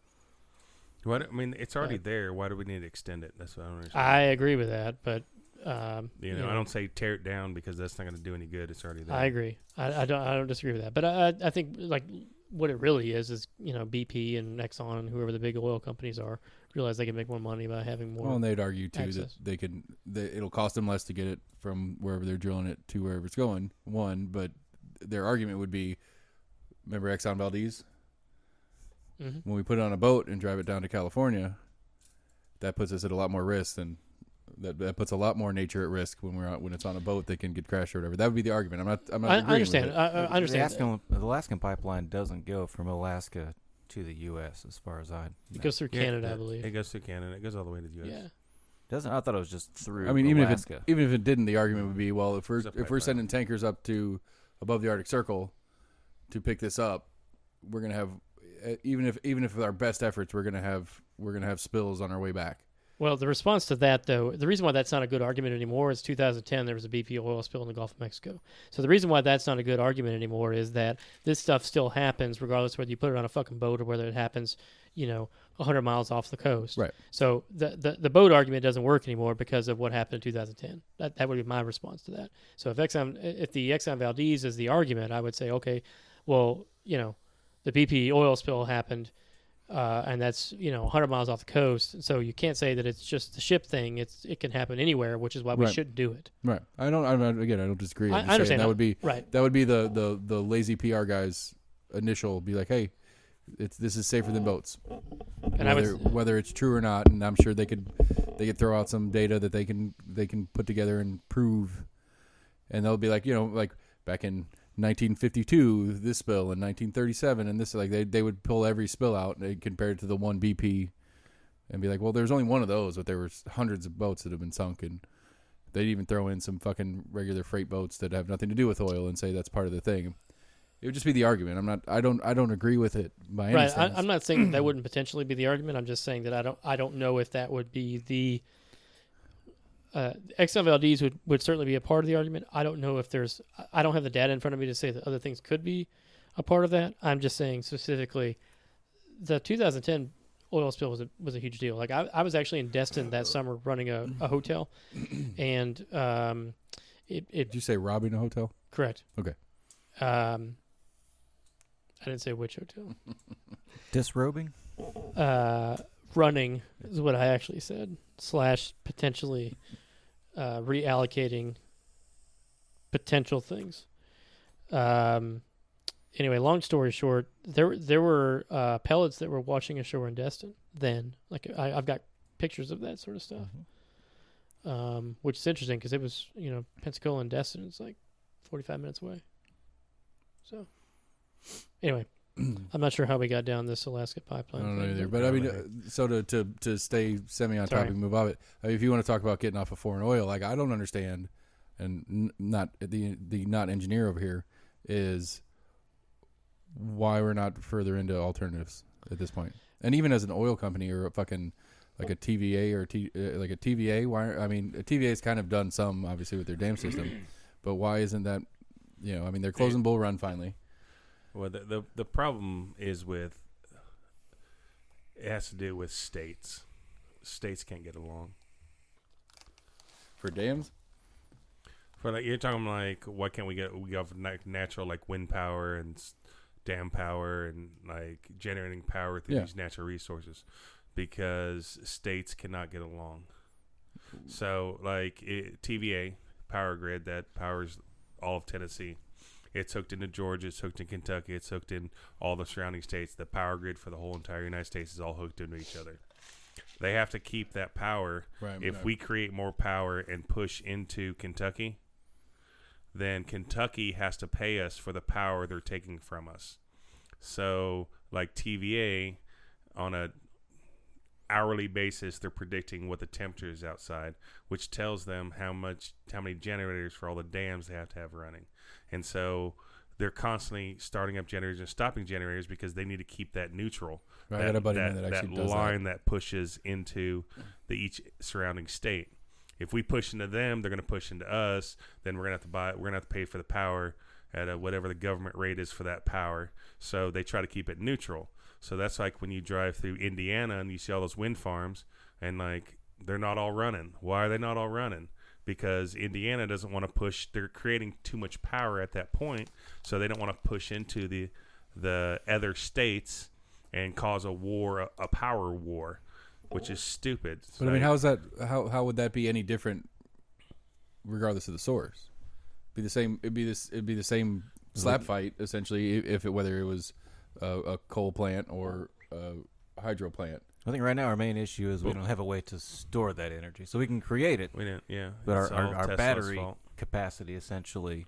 It's because you has can't not store it advanced as at much. all. Right. It's used, and if we're not using it, that electricity flows somewhere, and that electricity is going to flow to another state if we produce too much, which causes Georgia and everybody else to be pissed off at us because now they're paying us for that power. Yeah, so it's But not like there coal are to where we storage could have systems. a stockpile of coal to create the energy. You know, we Right. can't just stock up on wind or. Well, they want to But you shut can. coal down, but like 51% of the country runs on coal, and so there's until we can produce enough other sources, you're stuck with coal. Because the storage issue, I get that, but there are methods for that. There's It's called Tesla. yeah. Well, no, there's it's I can't remember what the term is for it, but essentially what you do is you take either like a solar plant or a wind plant, and it runs generators. You run off of it, whatever. But part of the generators run a water pump, and you pump water uphill. And so if it's a solar plant at night, you let that water come back down the hill, and that water coming back down the hill runs a separate generator that gets you your night power. Yeah, but it still doesn't stop the issues with the power grid. It's just like if you put a turbine on your property and you start running your KUB meter backwards, KUB has to pay you for that power. Right. They don't have a choice. They can't say, sorry, we're not paying you. It's a federal. They have to pay you for that power. Right. So that's what it comes down to. I would just respond with that by saying, if we can put a fucking, if we can put a little robot the size of a decent sized cooler on Mars, we can figure this out.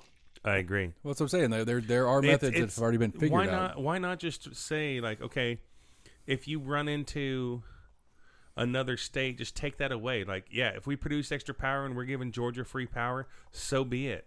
Just pull all that stuff off. Everyone can run power.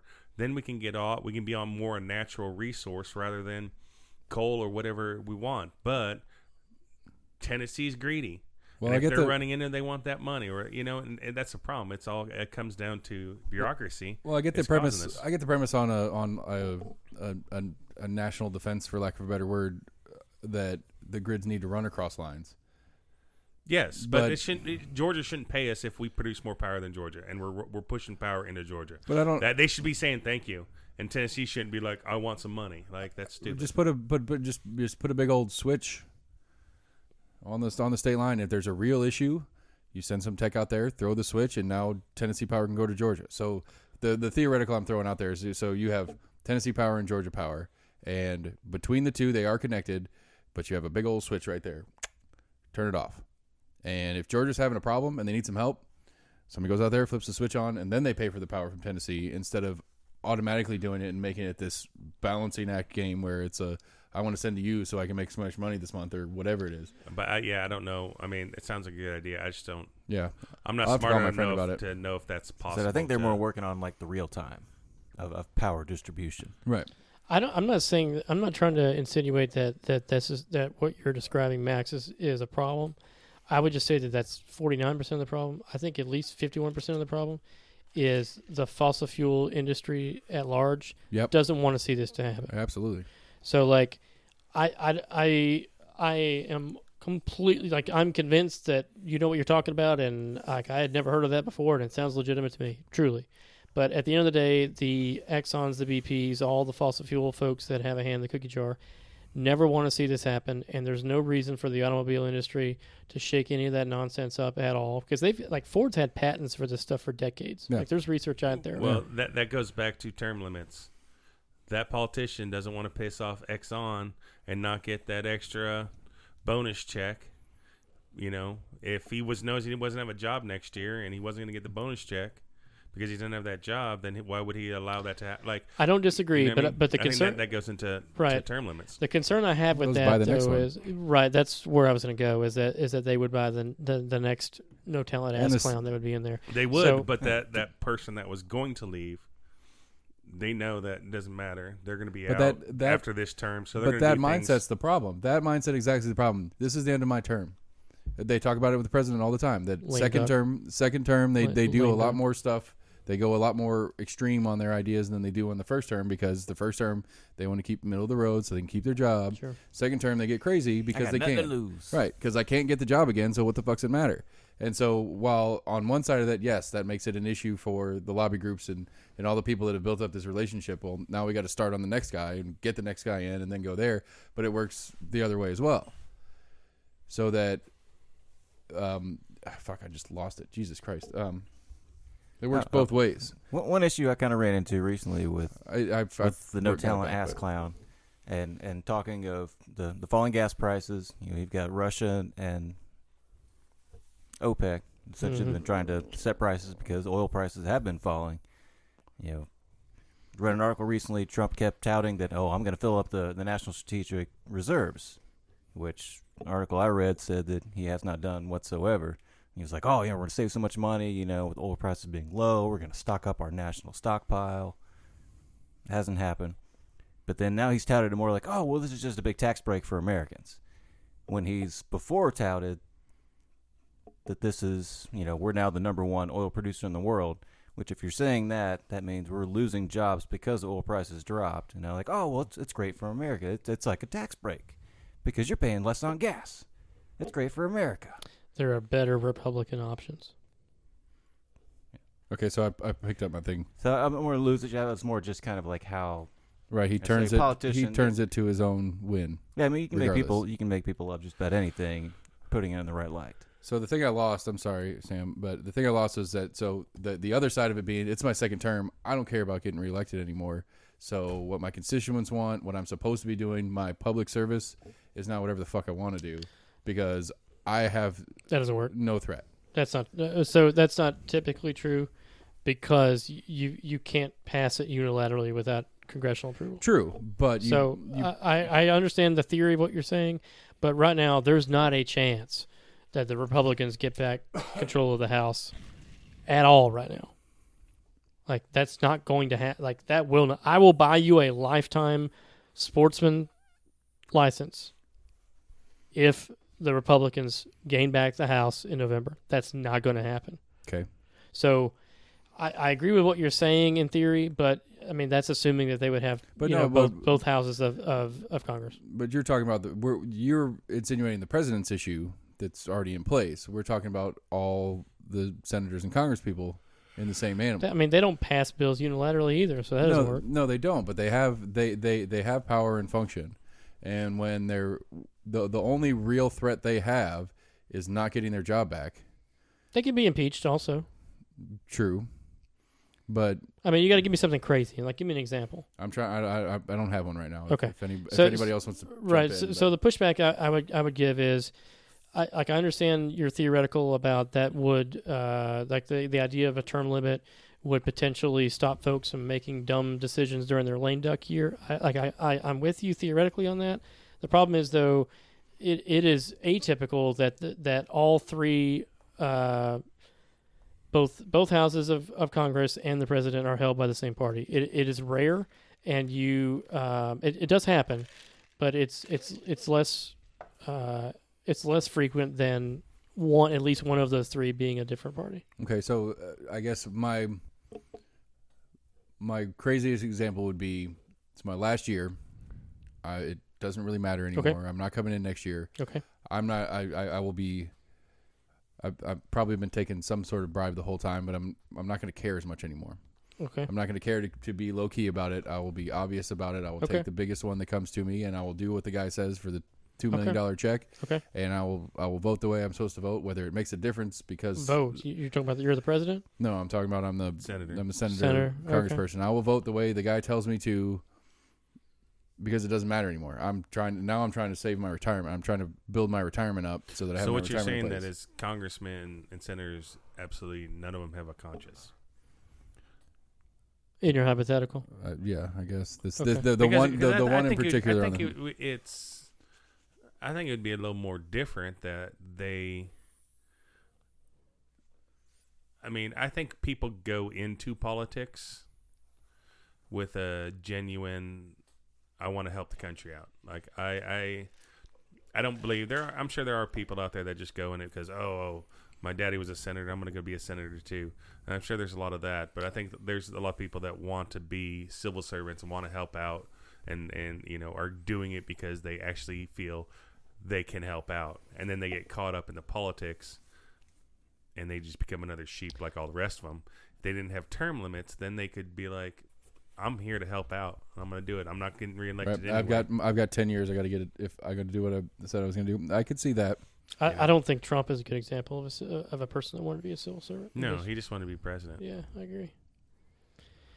I want to be president. I like how I just remember me. I like how we started the politics part of this with a Biden quote or Biden stance, and we've talked about Biden zero.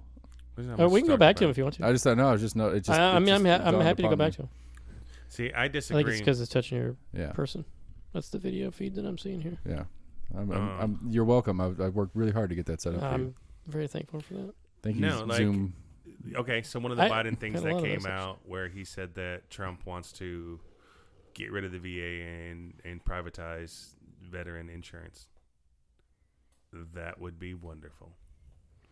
That's not going. If you ask majority of any veteran, the VA system is fucked up. The VA hospitals are fucked up. I'm not saying that they're bad medical people. I would argue that privatize is a little bit of a it's the term in use, but I don't think it's an accurate term. But go ahead. No, okay, so all of the insurance I have right now is VA. Right.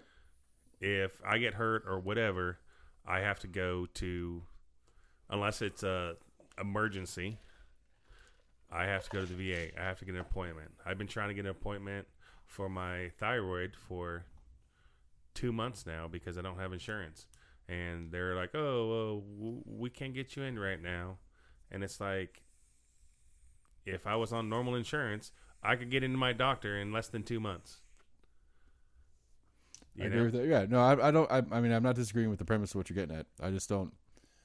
We started this in like episode 2 or 3. I don't necessarily agree that hospitals they're privately owned, air quotes. They're not private industry. What's your point? They're not private industry like What's you your and I point? are private industry. What's your point about all that? Who cares about semantics? What's your point about all that? Ultimately, No, that was my point. I just didn't like the use of the word private. Okay. You're buzzing again. I'll get a new cable for that. Fucking Dr. Moneybags over here. I mean, I've got a fucking case. I got like 200 out in the garage I've had for years. We told you our business is doing really well right now. I was gonna say. I tried to buy a $49,000 boat last week. Did you really? Yeah, my credit score was taken. That's funny. What was that? Oh, it was this, I think. No, that's not that anymore. No, I took it off. I changed it to that hip hop beat. There's my new toys got buttons, and one of them was a cash register, but I changed it to a different thing. We really should have that. Actually, we should have some. So I can do this one. Ooh, I like that. Yeah, that's good. Every time you say dumbass, I'm gonna start hitting that thing. You're gonna be hitting it a lot. I know. Every time he says Trump, hit it. I fucking hate that dumbass. Oh shit! I hit the wrong button. I like that. Our show is getting better and better. We're gonna have. Look at that high tech. Let's not say things we can't take back. Don't know about better.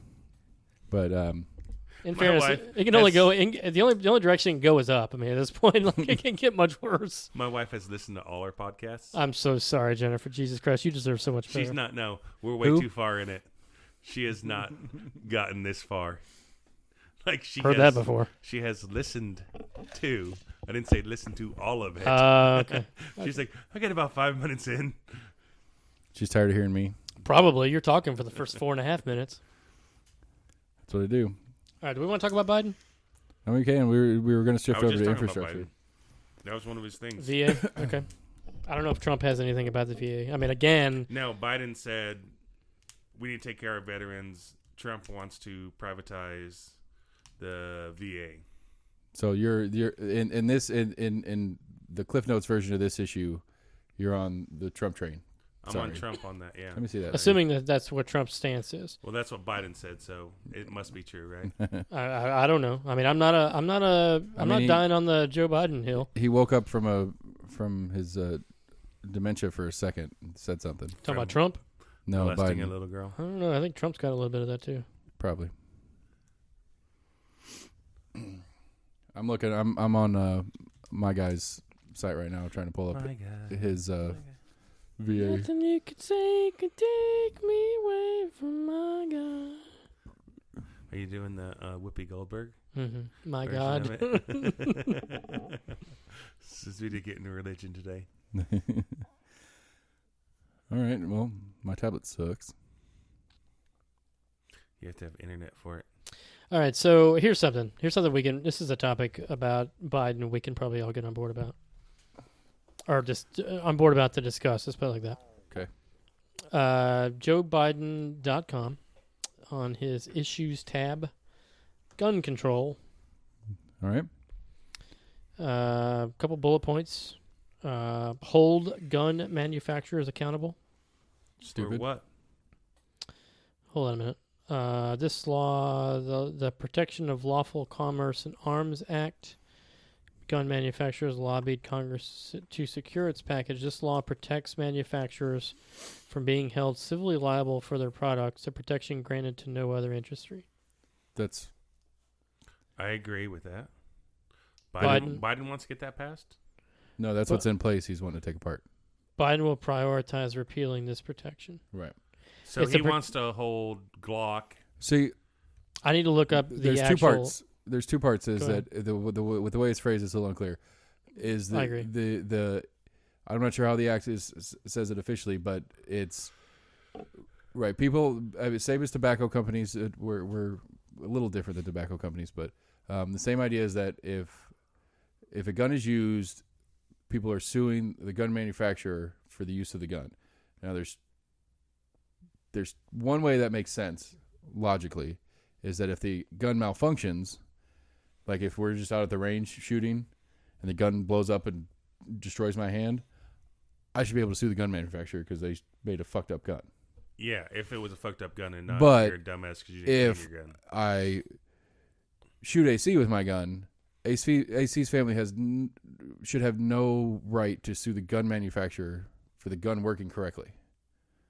That's the way the way I understood the law is that it's that the victim's family can go after the gun manufacturer for the intended use of the gun, and they argue that the intended use of the gun was to kill people. So if I'm drinking and driving and I kill Sam, can Sam go sue no, Kia? right? No, or better would be go the sue. person who served it to you. They can. They can do that. Yeah. For Do sure. what? Yep. So the person that served it to you? Yeah, but we're not talking about Do it the other way. Say, caused it. We're talking about the car was what killed him. or the other way would be, could you sue Miller Lite, or whatever this episode brought to you by Miller Lite? Could you sue the alcohol manufacturer for putting you in a state to do the damage? Right. That's what they're Suing trying the to bar do. is called dram shop laws, actually. Right. They're trying to go after he's trying to take apart the law that says if you hit me with your car drunk, I could sue anybody involved in these things. You personally, the dram shop law part, the car manufacturer. I mean, if you want to run down the rabbit hole, I could sue the guys that made your shoes. Because I was pushing on the gas pedal. Right. I could sue the guys that made your racing gloves that you like to wear while you're driving. I could sue The anybody I radio want station to. I was listening to. Right. That's the issue I have with that. The premise. gas station that let me get gas. Right. Well, which the gas station can be part of dram shop Yes. if they If could saw tell you it, if they know it's you're gas. drunk. This is something I'm gonna have to think about. I don't know if I can give an opinion on this. I don't. Well, what are you reading about that's questioning what you're thinking about? Well, so where I am mentally right now is theoretically I have an issue with the fact that we've been able to successfully sue cigarette and tobacco companies.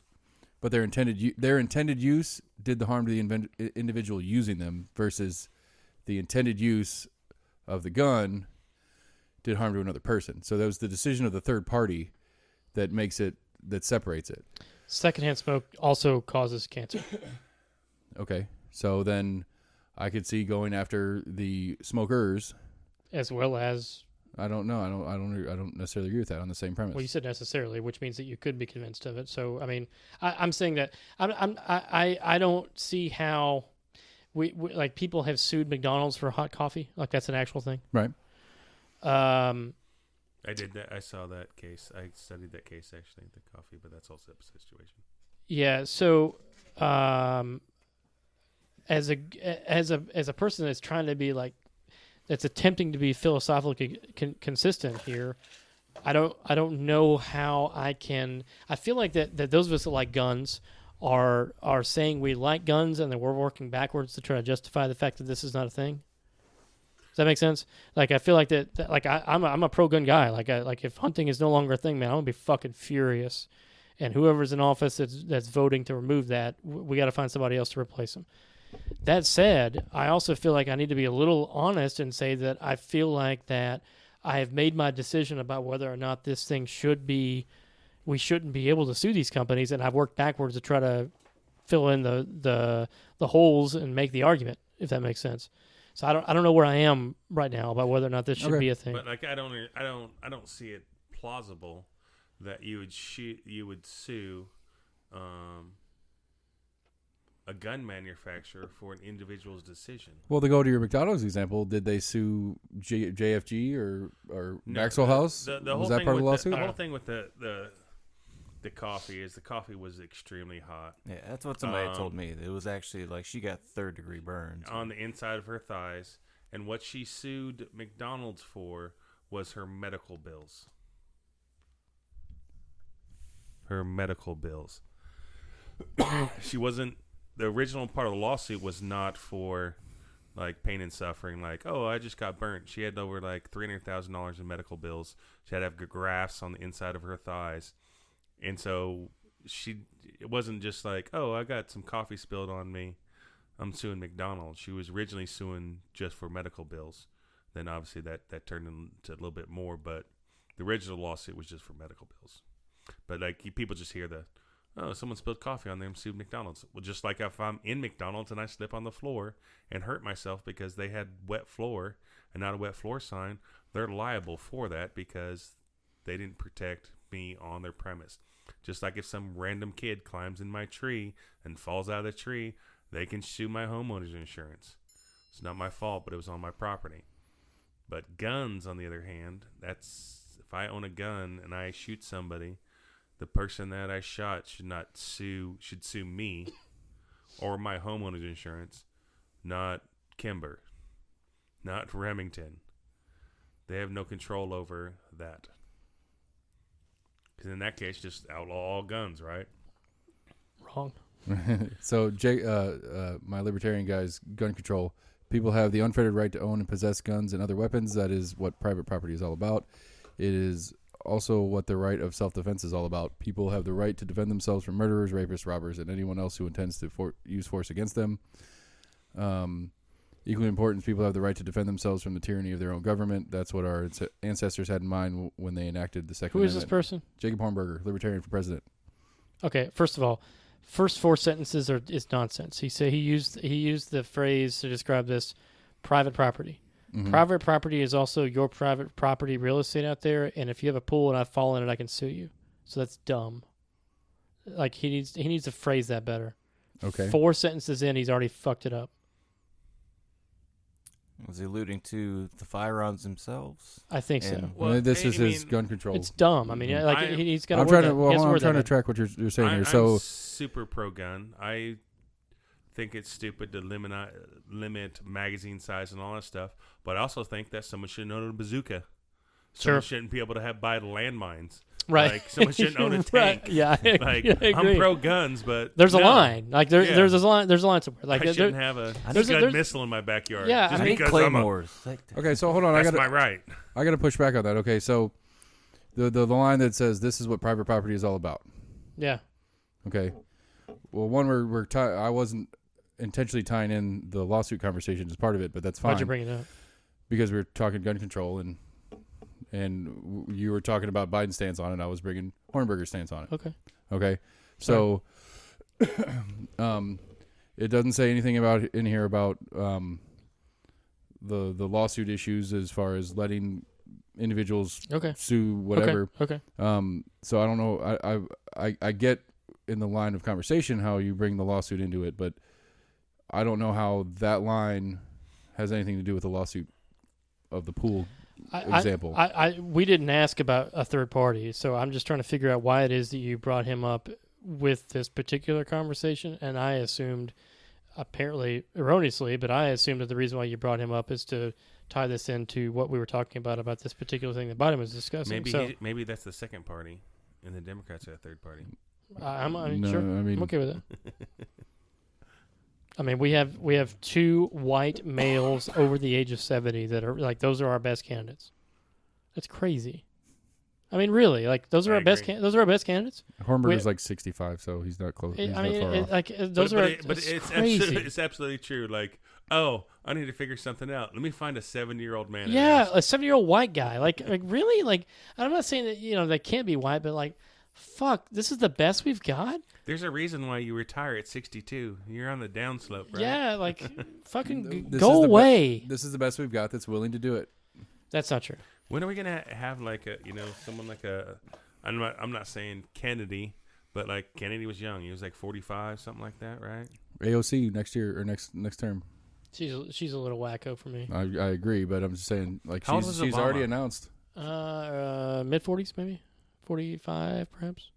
It's- Probably around the side. Probably around the same age as Clinton. Probably. like AOC has already announced her intent. I don't care who's. Next- I We don't can't- give a shit about that. We can't bring up Clintons on this podcast. Yeah, I don't want to die. I mean, I don't want to kill Yes, myself. I don't want my family to die either. They're good people. That's all I gotta say about them. So Bill was born in 46. He was elected in 93. What's the math on that? 47. 7, yeah. Mm-hmm.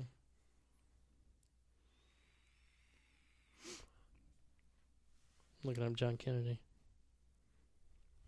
John Kennedy was born in 17.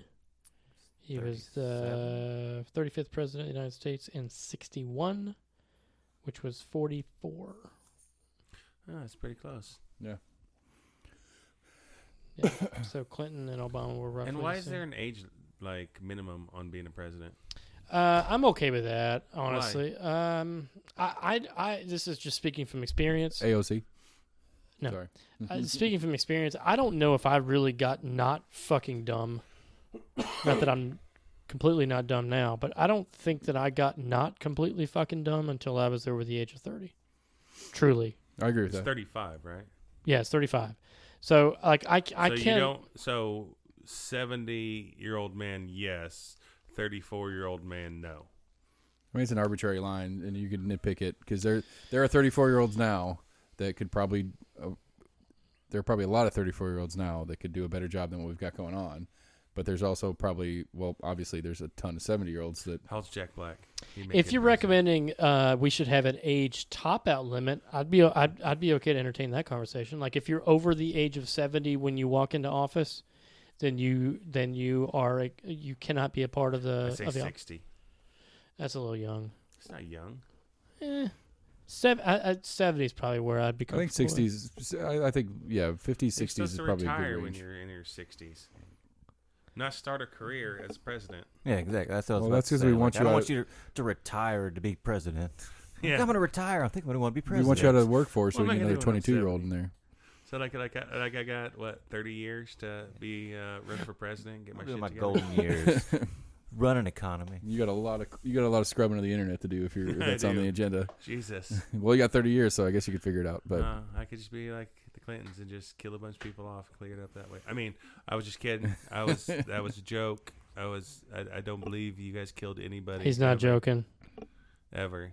No. okay, so to go back a little bit, so the Biden stance on gun control is Can you not see if we to have any subscribers in Arkansas? not to Does reduce. that show? That's funny. It's not to reduce the availability. Well, it's, hold on. That was only. I mean, there were several bullet points. That was Okay. the one we stopped at. Second thing is get weapons of war off the streets. So he Does wants. that include cops? Huh? Does that include cops if they're taking weapons of war off the street? Is that a joke? No, that's a serious fucking question. Hit the button. No, that's not a joke. That's a serious question. I mean, come on. It's a tongue-in-cheek response if it's not a joke. I mean, no, that's not what they're saying. I mean, what are you suggesting? I haven't cops elaborated. are- There's more to. I mean, if you Okay, look, continue. Like- I just like wanted to see if maybe 1% that was in there. Of cops are in situations that are quote unquote not good. get weapons of war off the streets, which means for him, apparently, again, JoeBiden.com. The bans on assault weapons and high-capacity magazines that Biden, along with Senator Feinstein, secured in 1994, reduce the lethality of mass shootings. But in order to secure the passage of the bans, they need to agree to a 10-year sunset provision. And when that time came, the Bush administration failed to extend them. As the president, Biden would ban the manufacture and sale of assault weapons and high-capacity magazines. As a gun owner, I don't know if I have a problem with banning AR-15s. Why? I don't know why they're needed. Like, I don't see a use for them. Like, I'm not dying on a hill. Like, if they stay around, I'm okay with that. Like, don't get me wrong. But, like, I don't know if I would have any sort of significant pushback if somebody says, we're getting rid of AR-15s. I could do a lot more damage with my 270 and a scope on a hill than I can with an AR. How so? Explain to our viewers. Well, I could be a lot farther from the situation, and by the time someone came on me, I could have 20 or 30 people dead. And reloaded that 5-round magazine in your 270 a bunch of times. Rather than with an AR. I don't disagree. I don't disagree with that, but none of the mass shootings that we had, aside from the Las Vegas one, really utilized that. It was let's make this super fast. We're over in less than 5 minutes. And if you're firing center fire ammo from a rifle, if you're shooting out 30 fucking rounds quickly, reloading, and the barrel's going to be so warm your accuracy is going to go lower anyway. So, like, could you do damage? Yes, 100% with your 270. But if you're just John Q. asshole that's walking into a movie theater to try to fucking shoot somebody, I could do that with pistols also. I don't disagree. Again, I'm not dying on the hill. I'm not saying yes, we should get rid of AR-15s. I'm just saying that, like, I'm entertaining the conversation. I'm just trying to figure out, like, why are we, aside from it's our right to have them, but again, for me, I also don't know where that line is. Like, we can't have, like, I agree we shouldn't have bazookas. Mm-hmm. So, like, I'm trying to figure out what, like, we can't have bazookas, but we really can't have, like, what we don't really utilize AR-15s in the hunting world. You can. You can't here. In Tennessee, you can't.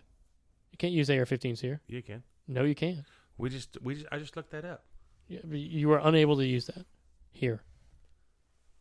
At least in deer season, let's put it like that. No, you can.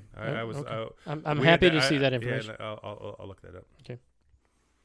Well, Stone Zach, there's a famous comedian that I kind of liked his kind of view on it. That he's kind of anti, I guess, assault weapons. He's like, if your argument is because I like guns, he's like, that should be your only argument. They're fun to shoot. I'll say it. Outside of that, I'm with AC on what are you protecting yourself from? Like, what is your reason for wanting to have an AR-15? Okay, so let's M16, let's go down worst case scenario of our current situation. So they enact martial law and start walking down the street and pointing guns at you to tell you to get back in your house. You're not allowed to be in your yard. And you just have to sit there and fucking starve to death at some point because it's the virus is too extreme by our calculations that you're not allowed to leave your house. Okay, so stay in your house and starve. Just stay in your house and starve. That's all it is. That's all you get. That's your option. Because we're out here in the streets with these guns that you're not allowed to have to keep you in your house. That is your option. I understand what you're saying there, but I would argue that instead of having the AR-15, I should have a tank. It would be better for me to have a tank than an AR-15 in that situation. You're right. And I can't have a tank. Yeah, eventually it becomes an arms race between the civilian population that's how I'd respond military. To that. Yeah. Okay. I'm not disagreeing with you. In that scenario, okay, you're starving, you're emaciated. Are you in any condition to try to take on a? That's true. You're outnumbered. So your best. No, case I'm saying is, your logic that you think you having an AR-15 against an army outside is going to serve you a purpose. or serve you any good. I think So- what he's so trying to say you is might you're going to get come to up with a take better out hypothetical. Is what one or you're saying. two guys before you get shot, Okay. and your family is still sitting in your house starving. Okay, I mean, some people would rather die fighting than just sit and fucking you starve to just death. can't use a Full Metal Jacket. Okay. That's a little different, though. So you want the ability to go people down hunt. fighting. I mean, But, yeah, like, on anything, on a lot of everything. The forums talk about, they're like, why would you do that? Because you'd be better off with the 30-06. Which is also true. Yes. Right. Like, you better hit him in the head. No real deer hunter would do it, and assuming that it's all center fire, which I guess it would be. Yes. I don't know why you would use an AR-15 without having Full Metal Jacket. Honestly, seems like it's. I don't know. It seems absurd. So The point is, it is a hunting rifle. it is a hunting rifle without a Full Metal Jacket, and so it's not really like Got so. modifications. In my mind, it's not it's semantics, I guess, but that's not my definition of an AR-15. But whatever. I mean, I get what you're saying. It's semantics. Do you like not to, efficient. Do you like Are to go you- to the gun range and just shoot? Is there a limit for magazine capacity for that? Because I know with shotguns, for a lot of states, you can't have more than like five shells loaded at a time. I think there is a maximum magazine you can have. You can't have like a 30 round clip in there, but I was gonna say, but just- what it's I'm inefficient, saying is, but throw 30 at 'em. You like to go? If I you like to go baby- I shoot. do. And honestly, like I'd like to shoot a tank. I'd like to shoot a bazooka too. I mean, like these are real things. I'm not being an asshole. Like I'd love to shoot a fucking hand grenade, grenade launcher at some point. Yeah, but like shooting a grenade launcher at a range and shooting an AR, complete difference. You can cause a lot more harm with a grenade launcher at a range than you can with Sure. AR. I mean, if the range is set up, I mean, if it's a range that's set up to do it, you can do it. And have What a I'm good saying time. is you can shoot an AR at any range that you can shoot normal weapons. If you give I me mean, a I range agree. where there's a grenade launcher range, I would go to that one too. Yeah, that Kentucky, Yeah. the Kentucky Bourbon Festival. I mean, Syria or whatever the fuck it was. Again, I just want to be clear here. I'm not advocating that they should be gone. I'm not saying that AR-15 should not be legal. I'm just saying that I could entertain that as a possibility because I don't see the purpose aside from just owning it and shooting it. So the question comes: so we banned all ARs in the United States. He just said this. Go ahead. I'm What'd sorry. you say? Go ahead. Finish your statement. I'm sorry. Go ahead. I was reading. Yeah, go ahead. Go ahead. Finish your statement. I'm sorry. So we ban all ARs in the United States. Is Mhm. that going to stop mass shootings? See, you got to let him finish. Did you say that already? No, I didn't say anything close to that. No, he said what happens is the government comes in, there's martial law, and you got to fight. No, back. so they take every AR off, right? Does it stop mass shootings? Does it make mass shootings a little bit easier? Or does it make mass shootings a little bit more complicated for people that are wanting to do that sort of thing? Maybe. So then, Make him less so effective then, on some then level. you all of a sudden Maybe. you start having mass shootings with high-powered rifles, 300 mags.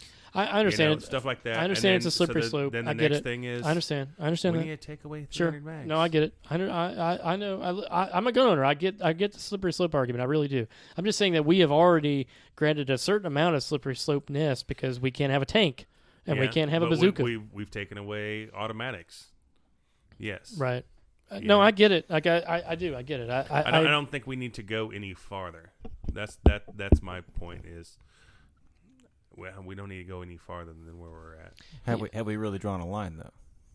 Yeah. I mean, currently, what regulations are in place? They're no automatics. right. Automatics, the big one. For as far as hunting, I mean, outside of hunting, I mean, just No, I mean Generally, There's some ARs states In that- general, you can't own an automatic unless you get a license to own that. I guess a special separate A full license from automatic, anything yes. else. You have to have permission to own an automatic weapon. Period. That's where the whole bump stock thing came from, because bump stock made it kind of was a cheat code for making a semi-automatic into function like an automatic. Okay, here's something I'm unequivocally against that Biden is on his website for. Bullet point under the guns thing. Reduce stockpiling of weapons. In order to reduce the stockpiling of firearms, Biden supports legislation restricting the number of firearms an individual may purchase per month to one. I'm against that 100% unequivocally. Can't get on board at all. If I want to buy 5 guns this month, I should be able to buy 5 guns. Right, it's going into season. I want to get a new one. I'm gonna buy I'll one buy a for muzzle as a loader. gift. I'm gonna buy a muzzle loader, and I'm gonna buy I don't know, A new pistol. I'm gonna buy a new pistol, or I'm gonna buy a fucking over under, or I'm gonna buy a fucking something. Right. 100% against it. I mean, and still, how does that actually functionally reduce stockpiling? I just buy a gun a month instead of 10 guns this month and 2 for the rest of the year. Well, typically, like if you go back to some of the mass shootings, typically folks bought multiple guns over in a a couple, short time. Okay. in a short period, and so like typically folks don't plan it for like 12 months. They just think about it, have an idea, they buy a couple guns over a couple of days, and then they just fucking do it. Okay, so Typically, I don't know. This is just I have no idea question because I know certain ones. I know a couple cases were all illegally purchased anyway. I mean, any of the kids didn't buy them legally. Any of the kids going into school shooting didn't buy them legally. right? How many of the mass shootings over the last 10 years A lot of them are legal. are they all legal? Okay. Yeah, I mean, Yeah. I think the the- Vegas guy was all legal. Like they went to the gun shops that he had bought, Yeah. that he had frequented just to buy his normal ammo from. right. I don't know. I mean, like I he said, had I a don't- good stockpile, I think, before But he there's even people. bought more guns to take Right. to Vegas. There's a lot of like I think Sandy Hook. That kid couldn't own guns. Like the guns he had were illegal for him to own.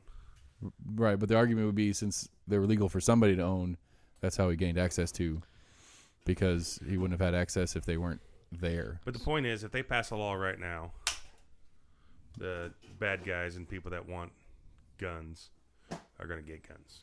They're going to have guns. I don't disagree with that either. Actually, I think all the gun laws are just hurting the law-abiding citizens. I think they vastly hurt the law-abiding citizens. I don't think that they exclusively just hurt the law-abiding citizens. All right, so here's a shift on it. Do you feel like the government has the right to know you own a weapon? A gun? Yeah. On topic.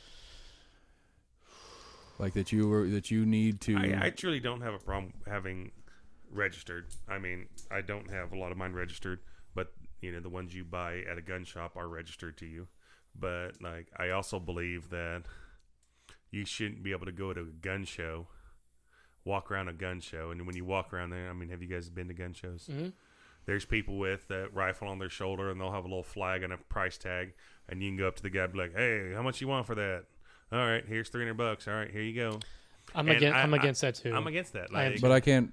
I mean, so let's say I've get some. I just decided to come. I can't eat meat anymore. I can't do it. I'm done. I'm gonna go full vegan. Right. I don't want my 270 anymore. Mm-hmm. I can't sell it to you. you can. Well, how's that any But- different than the gun show one? Well, no. Well, I wouldn't have a problem if it was like, hey, you got to go down to Bud's, whatever. You pay $15, transfer it over to you.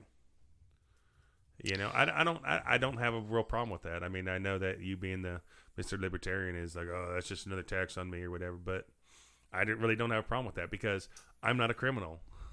I don't have a problem with that. Yeah, I don't. I agree with you on that one. I have a little bit of an issue with the I'm not a criminal spirit, only because like if a police officer knocked on the door and said, "Hey, let me search this place," and this was my place, I'd tell him to go fuck yourself, and that you come back with a warrant. Goes back I to your would Walmart too. lady.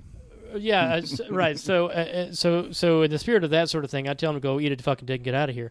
But in this particular instance, I'm kind of with you. I don't have an issue with it only because. But when he said the martial law thing earlier, like I also don't want anybody to know how many I have. I'm okay with them knowing I have a few. I don't know if I want them to know how many. I don't want them to know specifically how many I have.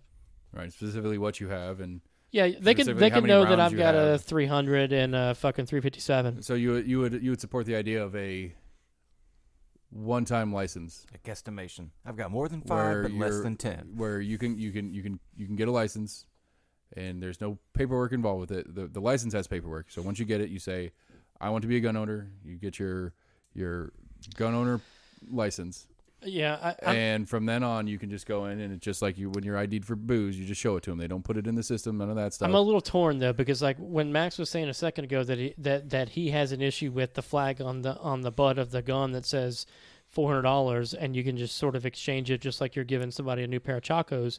Like I got an issue with that too, and so like philosophically, I'm not philosophically consistent with that sort of thing. I'm with you.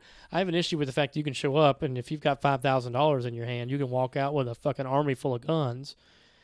On the other hand, I also realize that I don't want our government to know exactly what I have, because I don't trust people generally. For me, it's not like the boogeyman in the government. It's that I just don't trust people in power. Right. It might not be all of them, but one or two of them. Right. That has an interest for whatever Well, reason they're going to to start fuck with like, you. you know, pass something, and then all of a sudden they're knocking on a your good house. Mr. Murphy, you've got 15 guns. Who? I'm like, okay. You're buzzing again, and you said, Mr. What? Yeah. Murphy Stout, the beer. What are we talking about beer? I don't understand. Well, if they go to Mr. Murphy's house and like, hey, give me your guns.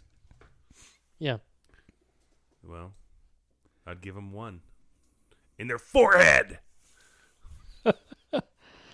So anyway, to answer your question, I don't like the fact that I could sell it to whomever I wanted to, and at the same time, I don't like the fact that the government would have complete and total authority over the knowledge of what all I did own. How about a So the thing that you How about just offered of you just showed the ID, I'd be against that. okay? So how about like a 2-copy bill of sale for person to person? That I have a copy, you sign it, or we have a thing. It's carbon copy, or whatever. I sold you my 270. There's my name, your name. You get a copy, I get a copy. So if you are the criminal, you go out and do something with that gun, and I guess it's originally registered to me, which whatever. So it is registered to me. I've got a paper trail that says it's not my gun anymore. I have and then that. it's on. checking It's, your I driver's have that. license? On it's every your gun I onus. sold. Yeah, so a lot of folks do have those anyways, and so the assumption is that it was originally registered with you in the first place. The issue that I have isn't the fact that, or isn't exclusively the fact that there would be some sort of responsibility potentially on me for selling this gun to this jackhole that just bought it off of me in a gun store. The idea is I don't know who the fuck they are or what sort of background check that they've had. I mean, if they have had a history of violent sexual assault, or they've had assault with a deadly weapon or something, I don't think that they should have access to those guns. But I don't have that ability to do that so long as I can walk in there and just sort of arbitrarily purchase whatever the hell I want to. So it isn't necessarily, or just isn't it exclusively whether or not I would get my ass in a sling because the gun was registered with me. Because So you feel a moral obligation not to put it in the hands of somebody who shouldn't. Quote shouldn't have it. Right, and that's the issue that I have, is that it is a moral obligation, but at the same time, I apparently trust myself enough with it that I don't feel like I should let the government know that I have it. Which, if I'm okay with that for me, then why shouldn't Jack Hole be able to buy that for me? And Right. so that's the issue that I've got. Right.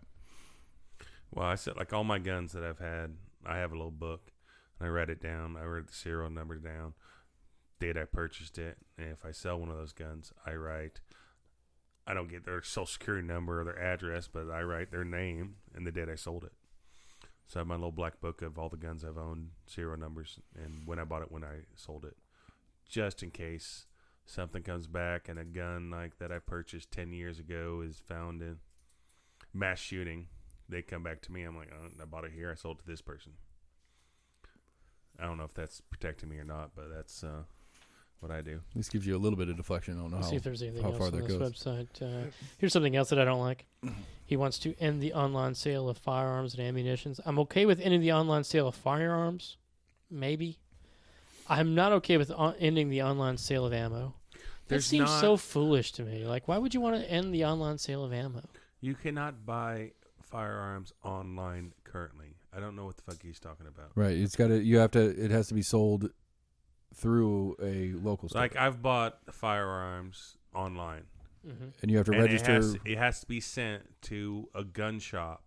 And, like, you know, I picked Buds, and I went out to Buds, and I paid Buds $15 background check and a $10 transfer fee. So they ran my information, and then I could get the gun. I remember I had coworkers that talked about like armstraders.com that they would use. It was kind of like a selling website. And It's a person. They It's like an require a eBay. middleman in between that. But it requires that gun to be sent to. So I don't even know. I mean, maybe on the dark web, but if it's on the fucking dark web, It's gonna be on the dark web anyway. no matter what Yeah. they pass. Something else. Here's another thing that I don't like. Incentivize state quote-unquote extreme risk laws. Extreme risk laws, also called red flag laws, enable family members or law enforcement officials to temporarily remove an individual's access to firearms when that individual is in crisis and poses a danger to themselves or others. Biden will incentivize the adoption of these laws by giving states funds to implement them, and he'll direct the U.S. Department of Justice to issue best practices and offer technical assistance to states interested in enacting an extreme risk law. Completely against that. How'd that go in That is Virginia? bullshit. Virginia it was went that awful one, right? in Virginia. Yeah. The police said they weren't going to enforce it in Virginia. Yeah. Yeah. What was the Because, I mean, all right, AC, I'm pissed off at you because you shot my deer. Hey, this is where AC lives. He has a lot of guns. He's a little unstable. He's talking about beating his wife up. Yeah, I agree. Yeah, Totally it's agree. stupid. Yeah, Yep, there's I agree. it's a yeah, and there's it's such a scale of mental instability. Like what counts? Like I mean, I saw him yelling at his wife in his front yard. well, not He even looked that. like he was going to beat her. Like He said he had a gun. you have an Adderall prescription because you actually have ADHD or something like that. Is that count as a mental disorder that Yes. is included in removal? I'm just saying, like, what is the like even on the mental side, in as far as like mental health care in the pharmaceutical side, anything that you're taking for some mental help counts or doesn't count? I mean, it's just there's a laundry list of mess. It's dumb. I don't like that at Yeah. all. All right, so agreement check. Next. Put America on the path to ensuring that 100% of firearms sold in America are, quote, smart guns. Today we have the technology to allow only authorized users to fire a gun. For example, existing smart gun technology requires a fingerprint match before use. Biden believes we should work to eventually require that 100% of firearms sold in the U.S. are smart guns. But right now, the NRA and gun manufacturers are bullying firearm dealers who try to sell these guns. Biden will stand up against these blah, blah, blah, blah, blah, blah. I mean, I have no issue with the guns existing, but to force the sale, who's taking on the cost of? Because I mean, I'm sure it costs more than not The having it. consumer, probably. That's Right. stupid. That's really stupid. I mean, Hey, they're AC, can I use your 300 mag? Oh, wait. 100%. hold on, we Wait, gotta. no. Right. Can you program my fingerprint into your I would gun just, yeah, I mean, like, so I so can in that use situation, it? yeah, I would put it on Like- a piece of plastic and just tell you to put the plastic over the fingerprint. You know, like, here's the plastic. Take the plastic with you. Push the plastic against the fingerprint. I mean, it's, you know. Because the no-name guy would have not hunted the first couple seasons if that was the case. First one. Oh, it was just one. That no-name guy. Notify law enforcement when a potential firearms purchaser fails a background check. See, I don't like that either because I have a friend of mine that you know that No. we all know actually. Yeah. As there's a friend of mine that I know that was having an issue with an ex-wife several years ago. And she put a restraining order against him that truly was absolutely bullshit. While this restraining order was going on, this individual wanted to purchase a gun. He was denied. I was there with him when he was trying to purchase it. So hypothetically, there was another person, that purchased a gun, hypothetically, for this person. And then immediately sold it back to him. Which is nonsense. So, anyway, to go back to the original point, why would you alert law enforcement if somebody has a restraining order in their body? I mean, I guess the argument could be if they've got a restraining order, then they may go fucking kill them. But in this particular circumstance, it was being purchased. It was a deer rifle. We were going to go hunting, like 2 weeks later. Truly, 2 weeks later. Hey man, let's go blow off some steam. You're having a rough run here. Yeah, let's go hunting. But I can understand the rights activist folks that would be like, they're gonna go he's gonna go kill his wife. I mean, I get that as an argument. Right. Why would you alert them? I mean, they're not getting a gun, so why would you alert them? They're already alerted. I mean, he's got a. I mean, it would be as part of the restraining order. It's displaying intent to do more. to do Potential intent, not intent. something. Right. Well, the argument would be that it's showing intent. I mean, yeah. I mean, you couldn't get a restraining order put against you unless there was some kind of proof. That's not true. That's 100% not true. I could walk down. I mean, it's essentially one subject's word over another, but you can go fill out the paper. I mean, it's like $25. And I'm sure if it was proven false, that the police could then turn around for filing a false police report. So I mean, you would have to take that word as evidence. It'd be he said, she said, he said, whatever. But you can go down. I can go down right now. It's like $20. It's like super fucking cheap. File a restraining order against you and say that you were threatening me or whatever, and it's gonna show up on you, and you're not probably gonna know about it until something happens. Right. So they present it to you, and you're like, I don't know what this is about. Then you got to prove that that's not true. And even if you are able to prove that it's not true, that the person that filed it is there's no recourse. Yeah, that's the word I was looking for. So in this particular circumstance, it was falsely. The paperwork was filled out. There was no threat. This person was not able to prove that there was a threat. Nothing happened. The entire thing was dropped, and there was no recourse. There was nothing against the person that had filed the report at all. And the only reason I know that is because I ended up buying that 270. It was a Winchester, whatever the model Winchester. I've got a Remington, so I don't know what. Is yours a Winchester or a Remington? 700. Mm-hmm. Yeah, it's the only fucking guns that are the best ones. But anyway, he bought I did, essentially. Bought a Winchester. And hypothetically. Sorry. How's that look? It's great video feed. Hypothetically. Do we want to go so through what else any you more got? of What these? else you got on there? Let's see. Require firearms owners to report if their weapon is lost or stolen. Responsible gun owners have a responsibility to inform law enforcement if their weapon is lost or stolen. I don't have an issue with that, but I think what I would do, though, is I would buy some guns and then say a month later that they were all stolen, and now they think that I don't have them even though I do. I mean, I guess the lost thing, I guess if I was out in the woods and I dropped my pistol and didn't realize it, and then we look back for it, but I don't know who loses guns.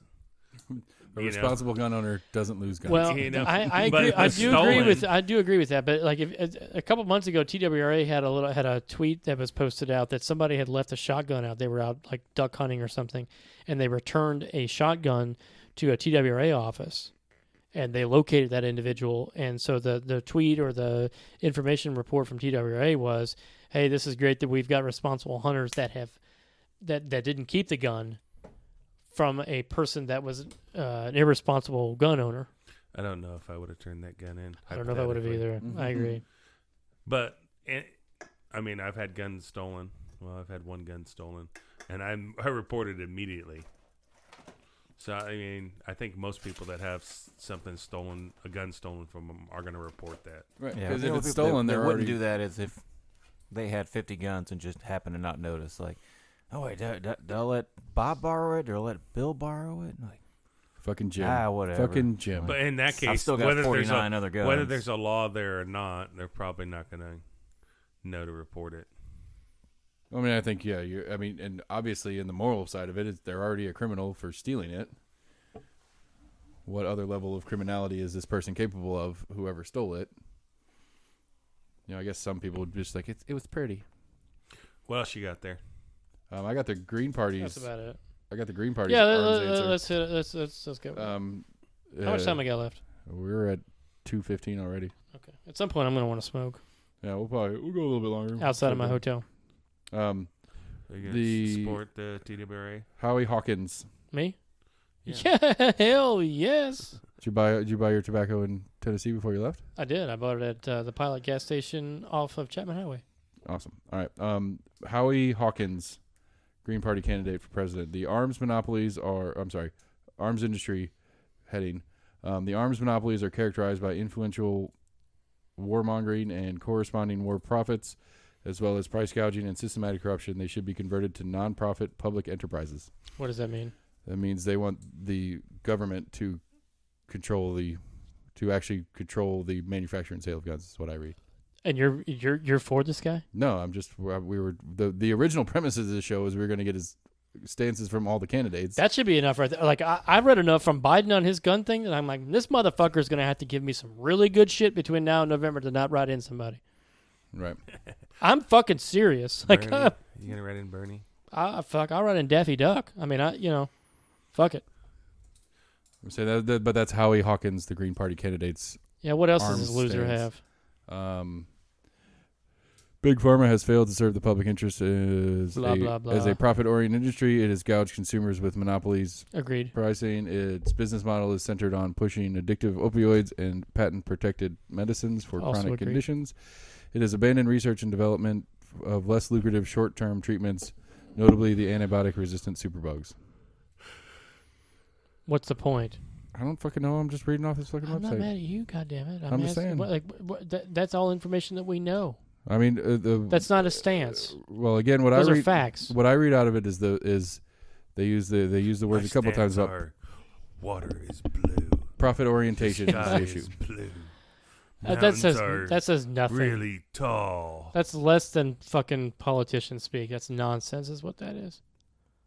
All right, so further up, one of the higher headings: key economic sectors to socialize.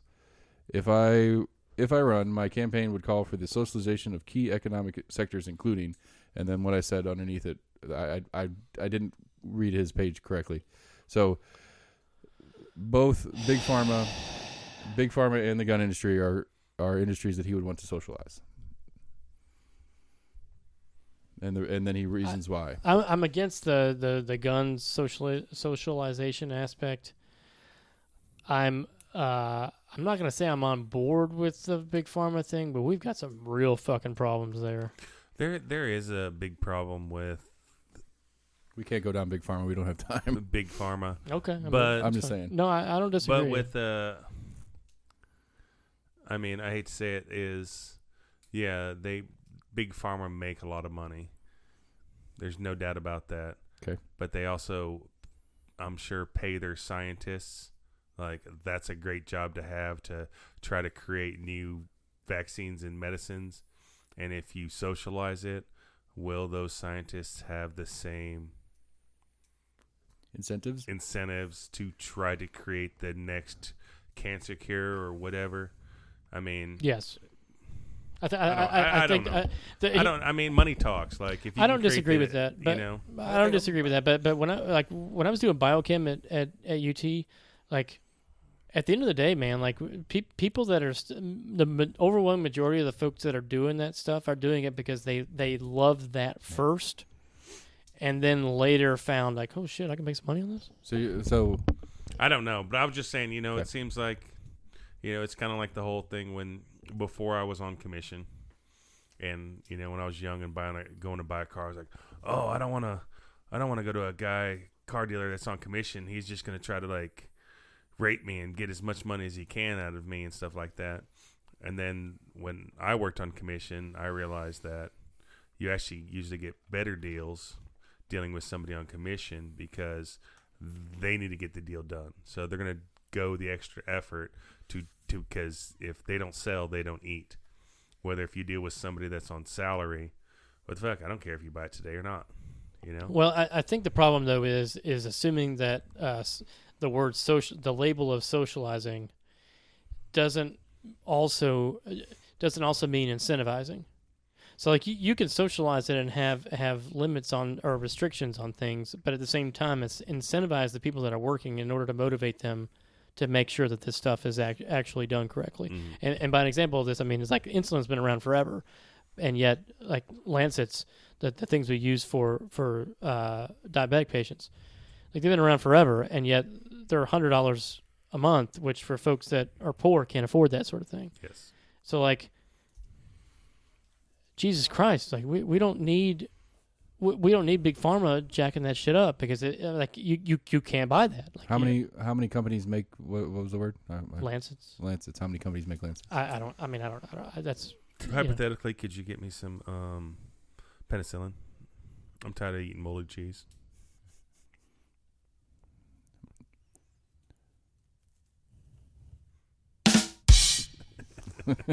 Is it funnier because it took forever?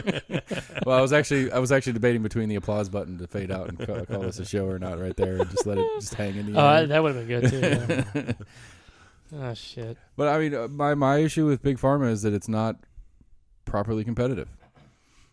And I think if it was more properly competitive, the issues that a lot of people have with Big Pharma would get moved aside. That's bullshit. Here's why it's bullshit. If you have two gas stations on the same fucking corner, there's no reason why one's going to go down in money when the other one's going to... It's just a race to the bottom. There's no... Like, it's not about proper competition. It's that both... Like, if there's a half a dozen fucking pharma companies, there's no motivation to bring the cost lower. How does a gas station make most of its money? Walking in and paying for that sort of thing. Sure. But I'm talking about, like, years ago in that sort of scenario. Like, it has nothing to do with gas prices, is what I'm saying. Like, there's no race to the bottom in gas prices. Like, you initially... They're already at the bottom. They're already at the bottom of what they can functionally get away with. Not really. That's why they're where they're at. Not really. I mean, like... They are. They're like... But what I'm saying is, like, if you went 5 cents down below that and you're still getting people to come in there and pay for their dum-dums and ho-hos, like, it's, it's 5 cents a gallon you're losing. Well, I had friends that own gas stations, and when gas was up at that, whatever, 3-something, whatever, a lot of them stopped taking American Express because what they were paying in service charges was more than they were making on the gas. More than what they were making on gas. And that's how low the margins were on gas. Like, it doesn't matter what the gas price is. They're still making their 3 cents or 4 cents a gallon. Okay, so try a different example. I don't need to try another example. There's not a reason to go any lower is what I'm saying. Like, that's my example. Like, if it's $1.55 right now, there's no reason to try to, like, why would you say to yourself, hey, Shell Company across the street, instead of $1.56, I'm going to be $1.52 to get more folks in here. There's no reason to lose money on that. I mean, they do play that game. Pilots got their little 3 cents if you sign up for their thing. They eat that 3 cents a gallon so that they can they're not eating that. They are able to sell that to manufacturers. They're not eating 3 cents a gallon. That is factually inaccurate. They're selling that discount. That's the same way you were saying get you in the door. They're not selling they're making that money back by allowing you by that the accumulation of that information. They're only temporarily allowing you to have that 3 cents a gallon. The same way I don't even know what you guys are talking about right now. Like, how does gas prices and Big Pharma? His point is that that if you actually had true competition in the game, or we already have true competition in the game. We do. And if that was the case, then it would just be a race to the bottom. Everybody would go cheaper than the guy across the street because they want to sell it instead of the guy across the street in the gas version. I'm saying there's not a motivation for that. Is what I'm saying. Right. Right. You said that there is a race for the bottom. I'm saying that there's not a race for the bottom. There's no motivation. Right. Is that they're indirectly colluding to keep prices where they are, so they can keep their whatever thing. Yes. And there would be a level of that in our diabetic needs thing as well, but it would be at the lowest possible they can get away with instead of whatever the fuck they want to get away with, which is what's happening. Seems to be happening currently. I don't have the specifics on that one because I don't even know what the fucking word is. I know what the device is, but I don't know what the word. I don't know why hospitals charge $20 for ibuprofen.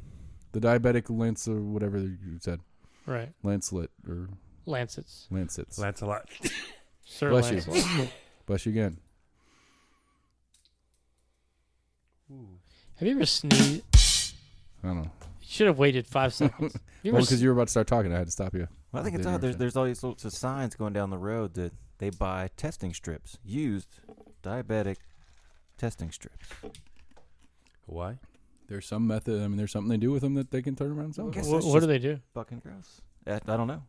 I mean, it's like one of those little signs you see. It's like, we buy houses. They're just on. It's probably the feds. Little handwritten signs. Says we buy.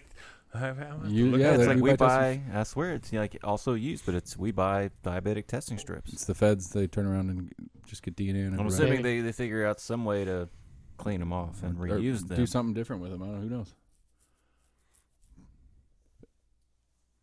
I don't know. So clean him off and random, but it was crazy. Yeah. All right. So that just died hard. Wrap so it up, we'll yo. come back and argue more pharmaceuticals later. I think we need to do more about this political thing, just going down these people and listening to them. Yeah, Might get AC to vote for Trump by the end of the that's not going to conversation. happen. Well, I mean, so the question is- it'll be a write-in candidate for me because I can't get on board with this gun You're control one stuff. of these people. Like you drew that line in, It's and it the- doesn't matter what we pull out because of what you see on Twitter. I don't know what the hell what is he talking about? He's calling you a sheep. How am I sheep when I just said that I'm not voting for Biden? No, I said, well, let's see what Trump says.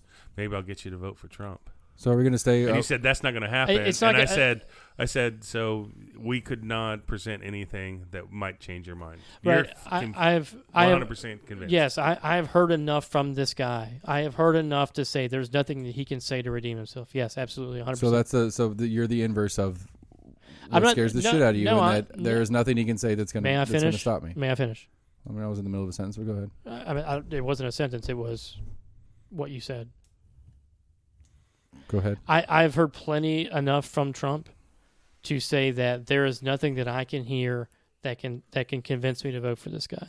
The John McCain thing, the nonsense with the governors and the healthcare stuff. No, I don't see that as an inverse of that. I feel like that there are Trump supporters that can't give me a situation where they would not vote for the guy. When there's plenty of other things that are available that like it's justification for why they think that he didn't really mean that. Like, what do you mean you didn't mean that? Like, that's what he said. Why would he not mean that he thinks that John McCain's not a war hero? Right. Like there's nothing he can say that'll turn your opinion of him around. Just like there's a whole set of people that there's nothing he can say that's going to turn their opinion around away from him. Let me figure out a way to respond to this because that's an asinine setup. I can give specific examples for why I'm not voting for this individual. Mm-hmm.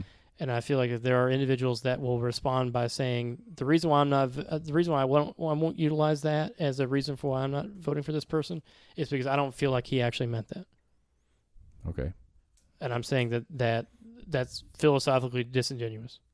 Okay. I don't see them as the same thing.